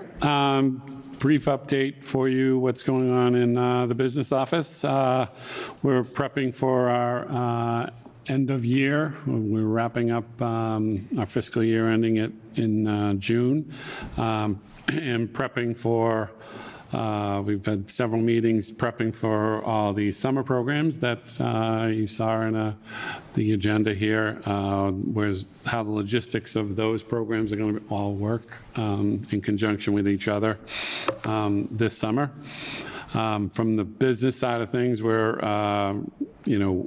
looking at our budget, making sure we're in good shape to spend down that budget, and and any grants that are expiring in 2024, make sure we're spending those down appropriately as those grants are wrapping up. We have our projects are moving right along. The Win HVAC started working third shift schedule this week to do some work up above ceilings in classrooms. They're working like a 3 to midnight shift 4 days a week after students and staff have pretty much left the building. The contractor seems very keen on hitting that August completion deadline, which is nice to see. The Heathbrook Greenhouse Classroom project, we're in the middle of another rebid process. We didn't get a general contractor to bid on it the first time. We've extended some dates on that and put it out for rebid. Opened up some bids today, and it's a high level of interest from contractors, so that was encouraging. On the first, the sub-bidders bid today. General contractors will bid next Wednesday on that project. The insurance claim work, there's kind of two separate things going on at the Heathbrook. The insurance claim work will pick up right after school gets out. They're going to finish up the office area, one classroom and a hallway that they didn't get to before school started. That were impacted by the flooding, but not as severely as the areas that were shut down during school this year. And one last thing, we finalized our copier contract bid with Canon, was the company that we are currently with. Been pretty happy with their service and the runtime of the machines. We did go out to an open bid process and went to a 5-year contract as opposed to a 3-year. We got much better pricing. We're going to be in the ballpark of 25 to 30% lower pricing for the next 5 years on machines. We made the fleet same number of machines, but upgraded the speed of many of the machines to meet the need that we saw and increased the color capacity at all of our buildings. So it was a good result from the copier bid. And that's my update for today. Thank you. Now I'll start with you, Mrs. Biagioni-Smith. No questions. Thank you, Dave. Mr. Russo? Yeah, none. Thank you so much. Mrs. Anderson? I just think it's a good time to thank the community for approving some of the capital spending that they did at the town meeting last time, because I think some of these projects would have been stalled or going away if we didn't get that from the town, so thank you. Certainly. I'm all set, thank you. Okay. My question about the copier contract. So I guess I don't really have a good sense of how many copiers there are in the buildings, but I guess collectively, are teachers, the feedback, is there enough copiers for teachers to be able to get things copied? And We have 32 machines across the district. They're spread out sort of according to student size, staff size, building size. We tried to, when we closed the copy center, we redeployed those machines, which were high volume, 2-color, 2 black and white machines. We deployed those out into the field. They operated just the same as the machines we had. They were also Canon machines, but we put those into place in the schools. We haven't, to my knowledge, we haven't heard that we're lacking machines. The exercise we undertook with our consultant and with our vendor was to see if any machines were undersized, oversized, meaning we had a machine that's slower and not great capacity that was really getting slammed, in a popular area of the school or whatever. Or just the opposite. We have a beast that can handle a lot of work that's not getting used a lot and making moves if we needed to. So kind of right-sizing everything in the district, and hopefully that will, if there were any shortcomings, we will address those with moving machines rather than needing to increase the fleet. Madam Chair, at the joint labor management meetings, our teachers present expressed gratitude that the high volume and color machines were coming their way. So that, I think, was some feedback we received that was much appreciated. Okay, great. Thank you so much. And I look forward to some of this work, at the schools. The Heathbrook work, that larger space that I would have called like all that. To be the kindergarten. The kindergarten, Yeah. Is all the insurance work completed in that space? I believe, yes. That was only flooring. There wasn't any heating work or cabinetry work that needed to be done in there. So, that's back being used and occupied in the school. Okay. All right, great. Thank you so much. And as time goes on, I'm sure I'll have more questions, but thank you. This brings us to the consent agenda. Is there anything more from the administration perspective you wanted to cover in there? Some nice pictures for you to see, but otherwise, we've covered it. Any comments on the consent agenda? No. Okay. All right, moving on from there, I would entertain a motion. I'll make a motion to accept the consent agenda as presented. I'll second. Okay, motion by Mrs. Biagioni Smith, second by Mr. Russo. All in favor, please say aye. Aye. Okay, and that passes unanimously. Thank you. Next is our school committee member reports. So we have the Tewksbury CPAC. That would be Mrs. Biagioni Smith and Mrs. Anderson. Any update there? Yep, so we met last week, I think. They held elections, so I want to say congratulations to Annie and Peg as co-chairs and wish Dina the best of luck. She's been on the board for a long time, so best of luck to Dina and Al Mancini as they move on. Also want to congratulate Michelle, Sarah, Tricia, and Crystal, who are all in various capacities. They also have some openings remaining for the Ryan, Heathbrook, and Dewing PALs. So if any families are interested, that's a really light lift for any families that currently attend other PAC meetings in any of those schools. They have a number of events on the horizon, including library night. They're trying to schedule it a CPR, general first aid type of class for families and their children. They are looking at working with the Tewksbury Police Department for that, as well as a fall partnership around the Halloween events to focus on inclusivity and looking at things versus, instead of like the typical way of doing it where there's a half hour before an event that's sensory friendly or segregated for a certain population of students, really looking at how to be more inclusive throughout the entire event versus saying, here's your time, you can come here, and spreading it out really throughout the entire event to make it more holistic and inclusive for the entire event, which was a really great conversation. Also looking to continue, now that we have new leadership, some of the meetings that we were having, including with administration, and even maybe the beginning of the school year with some building principals to kind of talk about inclusivity in general, language, and such with the new membership. And I look forward to planning some of that. Good. That's great. Thank you so much. Do they, upcoming meeting, did you say that? It's June 20th. It's on our future subcommittee meeting, so June 20th will be there next. And we expect them at our meeting on the 12th. On the 12th to give their presentation. Yep. Okay. And Wellness Advisory Committee, that would be Mrs. Anderson, Mr. Moncada. They haven't met yet. No meeting. I'm thinking it's June 5th would be June 5th. Okay. And Policy Subcommittee, Mr. Russo, I don't know if you want to give an update there or just move on. No, we'll just move on right on to the policy change, yeah.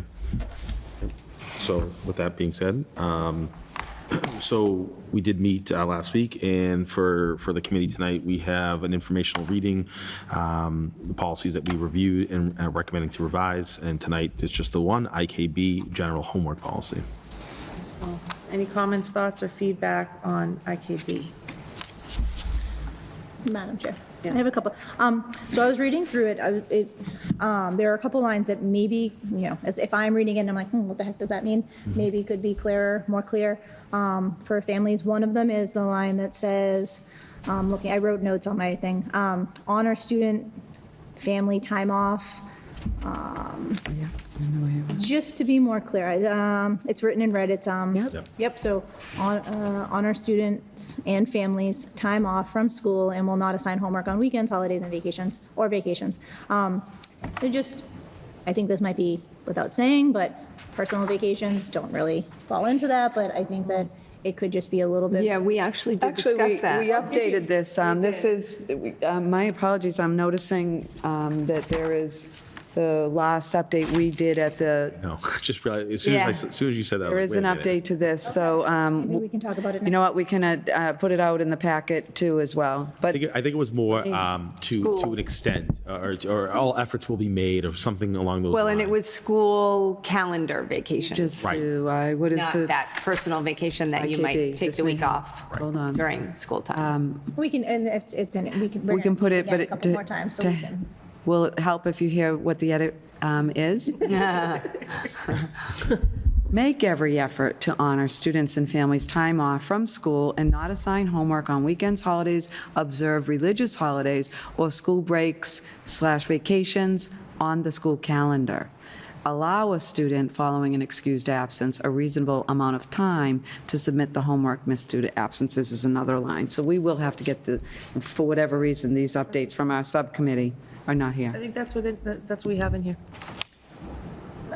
That is not on my packet. That's not in my packet either. So we will make sure the accurate update is out It's on there. there's a digital, Yeah, digitally, it's in our, Digitally, it's correct? yes. Excellent. Okay. All right, so do you want me to ask my other question on it then? Well, too? go ahead. Let's see if Maybe. it's, So the asterisk under time guidelines Yes. for reading, writing, telling about the school day, is that in the clarification too? that is now. So, While assigning homework is not mandatory, the guidelines below serve as a recommended maximum amount, right? It is expected that the interdisciplinary, blah, blah. K4, not to exceed 20 minutes per day, and then, in parentheses, may include, but not limited to, reading to or with a parent guardian, journaling and or telling about the school day with a parent or guardian. So that's now built into the K4. Okay. yeah, I think what happened is, so it's in, Ms. Johnson will put all the attachments one by one by one by one, but then there's one big attachment. It's updated in the one by one by one, but not in the big attachment. And that's what I scrolled through for That's- the There we meeting. go. All right. We'll make Well, sure that's I'm glad correct. that both of those things were covered then, and I have nothing else. You were thinking just like us. So would I. Sorry. I'm reading from Even the at big, 9 I'm o'clock reading at from the night. big packet. I am too. No other comments? Yeah, any other comments, questions, Mr. Moncada? or Ms. No, Anderson? no, thank you. I'm good, thank you. All right. And Madam Chair, just as a clarification, then the public is seeing the accurate one, Okay. right? Because that's the packet that's scanned out to the public is the whole piece, right? So the public would have received rather than the one by The one. one that the public sees is incorrect. Yeah. Okay, I wasn't there, I really don't. all right, we'll make sure. We'll Yep. make sure, yeah. It'll come before us 2 more times, Yep, so, and we'll get it out tomorrow. Okay. okay. And then Well, next one? with the Yep. first reading, yeah, so we have a first reading. This was brought forth to the committee last month. Policies review and recommended to revise as ADF, our wellness policy. And any comments, thoughts, or feedbacks? This will come before us one final time in the June meeting, where we would ask for a final vote. No comments. No comments, okay. Moving on to old business, that would come bring us back to you, Mr. Libby, for the third quarter budget expenditure update. Yeah, so just try to keep up with our quarterly updates on spending. These numbers were through the end of March. There's a bit of a lag with our vendor warrants getting into the system, so we're quite a bit past that time now, but I run these reports pretty much after every payroll, after vendor warrant, for my purposes, just to see where we're at, make sure we're good as we approach the year end here, particularly with respect to the bottom line. So I don't know if there are any particular questions about any I have areas. One, just looking for a clarification on, so on the quarterly expenditure report, it's for 4 of the schools, the line item of the daily sub aid, they're all like in excess, like one is almost 1,200%, one's 500, one's 300. What is that and why are they so high? We've seen, we hardly ever used to have sub-aids for a multitude of reasons.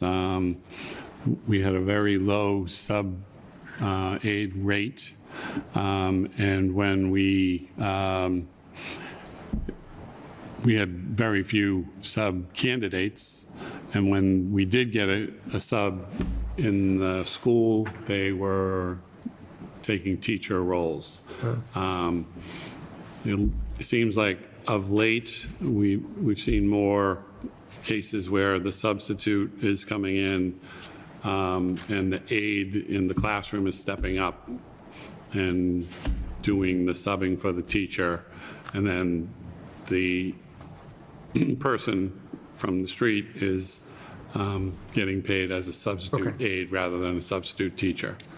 I think Frontline Ed has also helped. I'm sorry, say that again? Frontline Ed, the software we're using, has helped. Okay. Because people can pick, which role they want to substitute for when they're open. Yeah. We have a lot of substitutes now in Frontline Ed, a lot.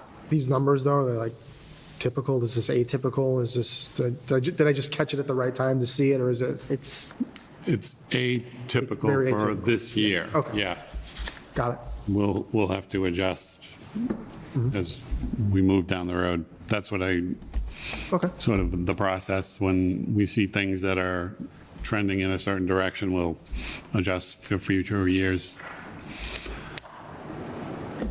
And it could be that, we see the substitute teaching accounts get lower I'll have to look into that. Okay, thank you. A quick question on the capital outlay. Yep. We've only spent 40%. Will that carry over to next quarter? Do we have to spend that by the end of this fiscal year? Nope, that's a yearly allocation as well.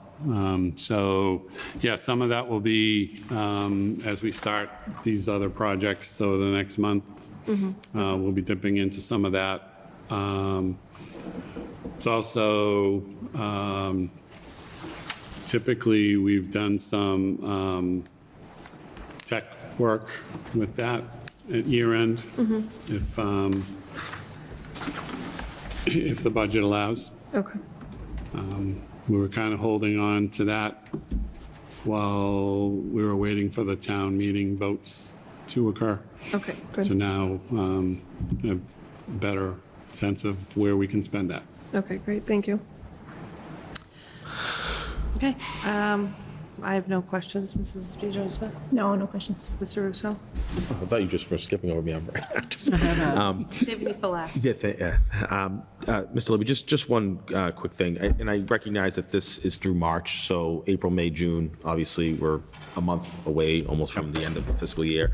So the 1.3 million that's still available, which includes the capital outlay, Ms. Anderson, that I think you mentioned, that essentially will all get eaten up based on, end of the year things that maybe just aren't encumbered yet by the month of March. Is that fair to say? Yeah.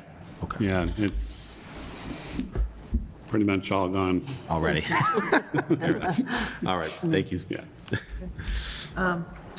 Yeah, I mean, my only comment is that it looks like we're just pretty close to our caps on a lot of things. So I would imagine that spending is being dialed back at this point. Yeah. Yeah, we're looking at anything that's not encumbered now very closely. Yep. And looking for, potential other resources, if they're appropriate, for anything that folks need to get through the end of the year. Okay, thank you. It's good to hear. I mean, it's unfortunate, because I think we've had a couple of good years, but, Things are We know this is definitely coming. tighter. It's more normal Yeah, for right. schools. Yeah. Yeah. okay, thank you. And I appreciate that you do this quarterly. I think it's really changed our practice of looking at the budget quite a bit, so thank you. And then for our next item here, for out-of-state travel requests. Yes. So we are asking that the school committee approve the DECA field trips that are anticipated for the 2024-2025 school year. There is an overnight request for Massachusetts State Career Development Conference in Boston in February, the Ultimate DECA Power Trip Conference in Charlotte, North Carolina in November, and the DECA International Career Development Conference in Orlando, Florida in April if they qualify. You have all the information that's available at this time in your packet, and I know that Mr. Sullivan would be happy to update you with any of the other details as they become available. This does require a roll call vote. Any questions or comments on the DECA trips that we received information? I just want to thank the advisor for this program, Mr. Sullivan, and then, the support that he gets, because I know he runs this pretty much on his own. Yeah. And it's so valuable. So, Yes. the fact that he's expanded some of these trip offerings has really been so great for some of these kids. Our own Rania has participated Yeah. in some of them, so, anyway. Any comments, questions, or entertain a motion? I'll make a motion to approve the DECA out-of-state trips as presented in our packet this evening. Second. Okay, motion by Mr. Russo, second by Mrs. Biagioni Smith. Mr. Mercado, how do you vote? Aye. Ms. Anderson? Aye. Mr. Russo? Aye. Mrs. Biagioni Smith? Aye. And I vote aye as well for unanimous vote. And then we also have... Thank you. We are also seeking your approval for some out-of-state travel related to golf, wrestling, indoor track, spring track, ice hockey, and cross-country for the 2024-2025 school year. Again, you have the available information in your packet, and I am more than confident that Mr. Droom will provide updates as they become available, and this one does also require a roll call vote. Okay, and any questions or comments, or anybody comfortable with the vote? I'll make a motion to approve the out-of-state athletic travel request as presented in our packet this evening. Second. Okay, a motion by Mr. Russo, second by Mrs. Biagioni Smith. All in favor? Mrs. Biagioni Smith? How do you Aye. vote? Sorry. Mr. Russo? Aye. Mrs. Anderson? Aye. And Mr. Moncada? Aye. And I vote aye as well for a unanimous vote. Thank you so much. Thank you. Okay, Madam Chair, the next item in our new business is a donation from our own telemedia department from the town of Tewksbury. This one comes to us from Brian Dorrington, and it is worth $500. It's your vote will be needed to accept the donation of a Quest 3 VR headset to the TMHS Esports Rocket League. Okay, any questions or comments on the donation? I appreciate from the Tewksbury Telemedia. Thank Yes. you, Mr. Dorrington, Mr. Marshall. amazing. I mean, this is fantastic. Yeah, Excellent. yeah, it's pretty cool. I'll make a motion to accept the donation from Tewksbury Telemedia as presented in our packet this evening. Now second. Okay, motion by Mr. Russo, second by Mrs. Biagioni Smith. Mr. Moncada, how do you vote? Aye. Mrs. Anderson? Aye. Mr. Russo? Aye. Mrs. Biagioni Smith? Aye. And I vote aye as well for unanimous vote. And then we have our Okay. Valley Collaborative. Yeah, and annually, Madam Chair, members of the committee, you take a vote to appoint a member, typically the superintendent, to the Valley Collaborative Board of Directors. So this is a annual requirement to make sure that we have a voting member on that board. And for instances, like I shared with you, looking at the budget and the program and how it serves our community. Okay. Thank you for serving on this committee and, and attending some of the events that they've had beginning of the year, end of the year. It's really fantastic. So I encourage any of our other committee members, if you can attend, like you said, there's one on June 6th. It really is nice to see the work that's being done at this school, and that the superintendents that come together to support this effort is great. So you have my support. If anybody has comments, questions, or a motion to appoint. I'll make a motion to appoint Ms. Terry O'Regan as our representative on the Valley Collaborative Board for FY25. I will second. Okay. And so all in favor, please say aye. Aye. Okay, that motion passes unanimously. Thank you. Again for being willing to do this work. Now we have new school committee matters of interest. Anything anybody would like to add? No. No, Mr. Smith, Mr. Russo? I just, we won't meet again until June 12th. I just want to extend well wishes to the class of 2024. A lot of those kids personally. There's a lot of fun things coming up for you guys over the next few weeks. So enjoy it, take it all in, shed some tears, have some laughs, and then get ready for college for some of you. Thanks. Mrs. Anderson? I'm good, thank you. Okay. And Mr. Mercado? Sure, I'd like to thank the residents that came out to town meeting and, voted to pass the budget, which includes our budget, approve the Article 14 for the necessary building repairs. I apologize that I wasn't able to attend. I was on a long-planned vacation that I couldn't get out of, unfortunately, so I apologize that I wasn't there. Thanks, Mr. Libby, for your work on all of that. I'm excited for all the stuff that's happening, obviously graduation, all the field days, so much stuff going on right now, so looking forward to it all. Okay. Yeah. Great. I have two items. One is I am losing track of time a little bit between our meetings. So I just wanted to make note that while we continue to bargain in good faith with our teachers and our ESPs, and we are meeting again next Wednesday, May 29th, and that is in public. That's here in LGI 1. People are free to view that the same way you're viewing this meeting right now if you are, or to attend in person. We welcome anybody to attend. We also have commenced the meetings with 4 of our other bargaining groups in the district, our secretaries, custodians, nurses, and TAG. These are held in executive session, but I can't remember if I actually mentioned this, so I kind of wanted to make sure I covered that. And then there's been some conversation about coffee hours, and I wanted to kind of just breach this. This could just be something I'm leaving you with now to consider. Whether it be we open up some sort of school committee office hours where people could drop in and meet with us if they have concerns or issues, to have face-to-face time. If that's something you are all interested to entertain, I can put that on an agenda item. Maybe that should have been under future agenda items. I don't know. It's a matter of interest too. But for your consideration, if that's something that you're interested in, we can revisit that another time, or just let me know and I can just start setting something up. So something to consider that we've been talking about over the last year or so anyway. And then moving on to our future school committee meeting dates, we have one on June 12th, one on July 24th, and one on August 14th. Then for our future subcommittees, we already mentioned CPAC has a business meeting on June 20th. Wellness is on the 5th. And policy subcommittee, I don't think we have a date. We'll determine one. Yeah, that's to be. Right now, it's to be determined. We'll Right, determine. correct, but I don't think we have it. Future agenda items, anybody have anything they'd like to add? No, thank you. No, thank you. I have one, of course. We need to consider how we need to reevaluate our personal goals for the school committee. So I just want to pitch this idea I can leave you with as well, and we can, you can let me know in June if this is agreeable. But I'd propose that in July, we hold a workshop 30 minutes prior to our meeting.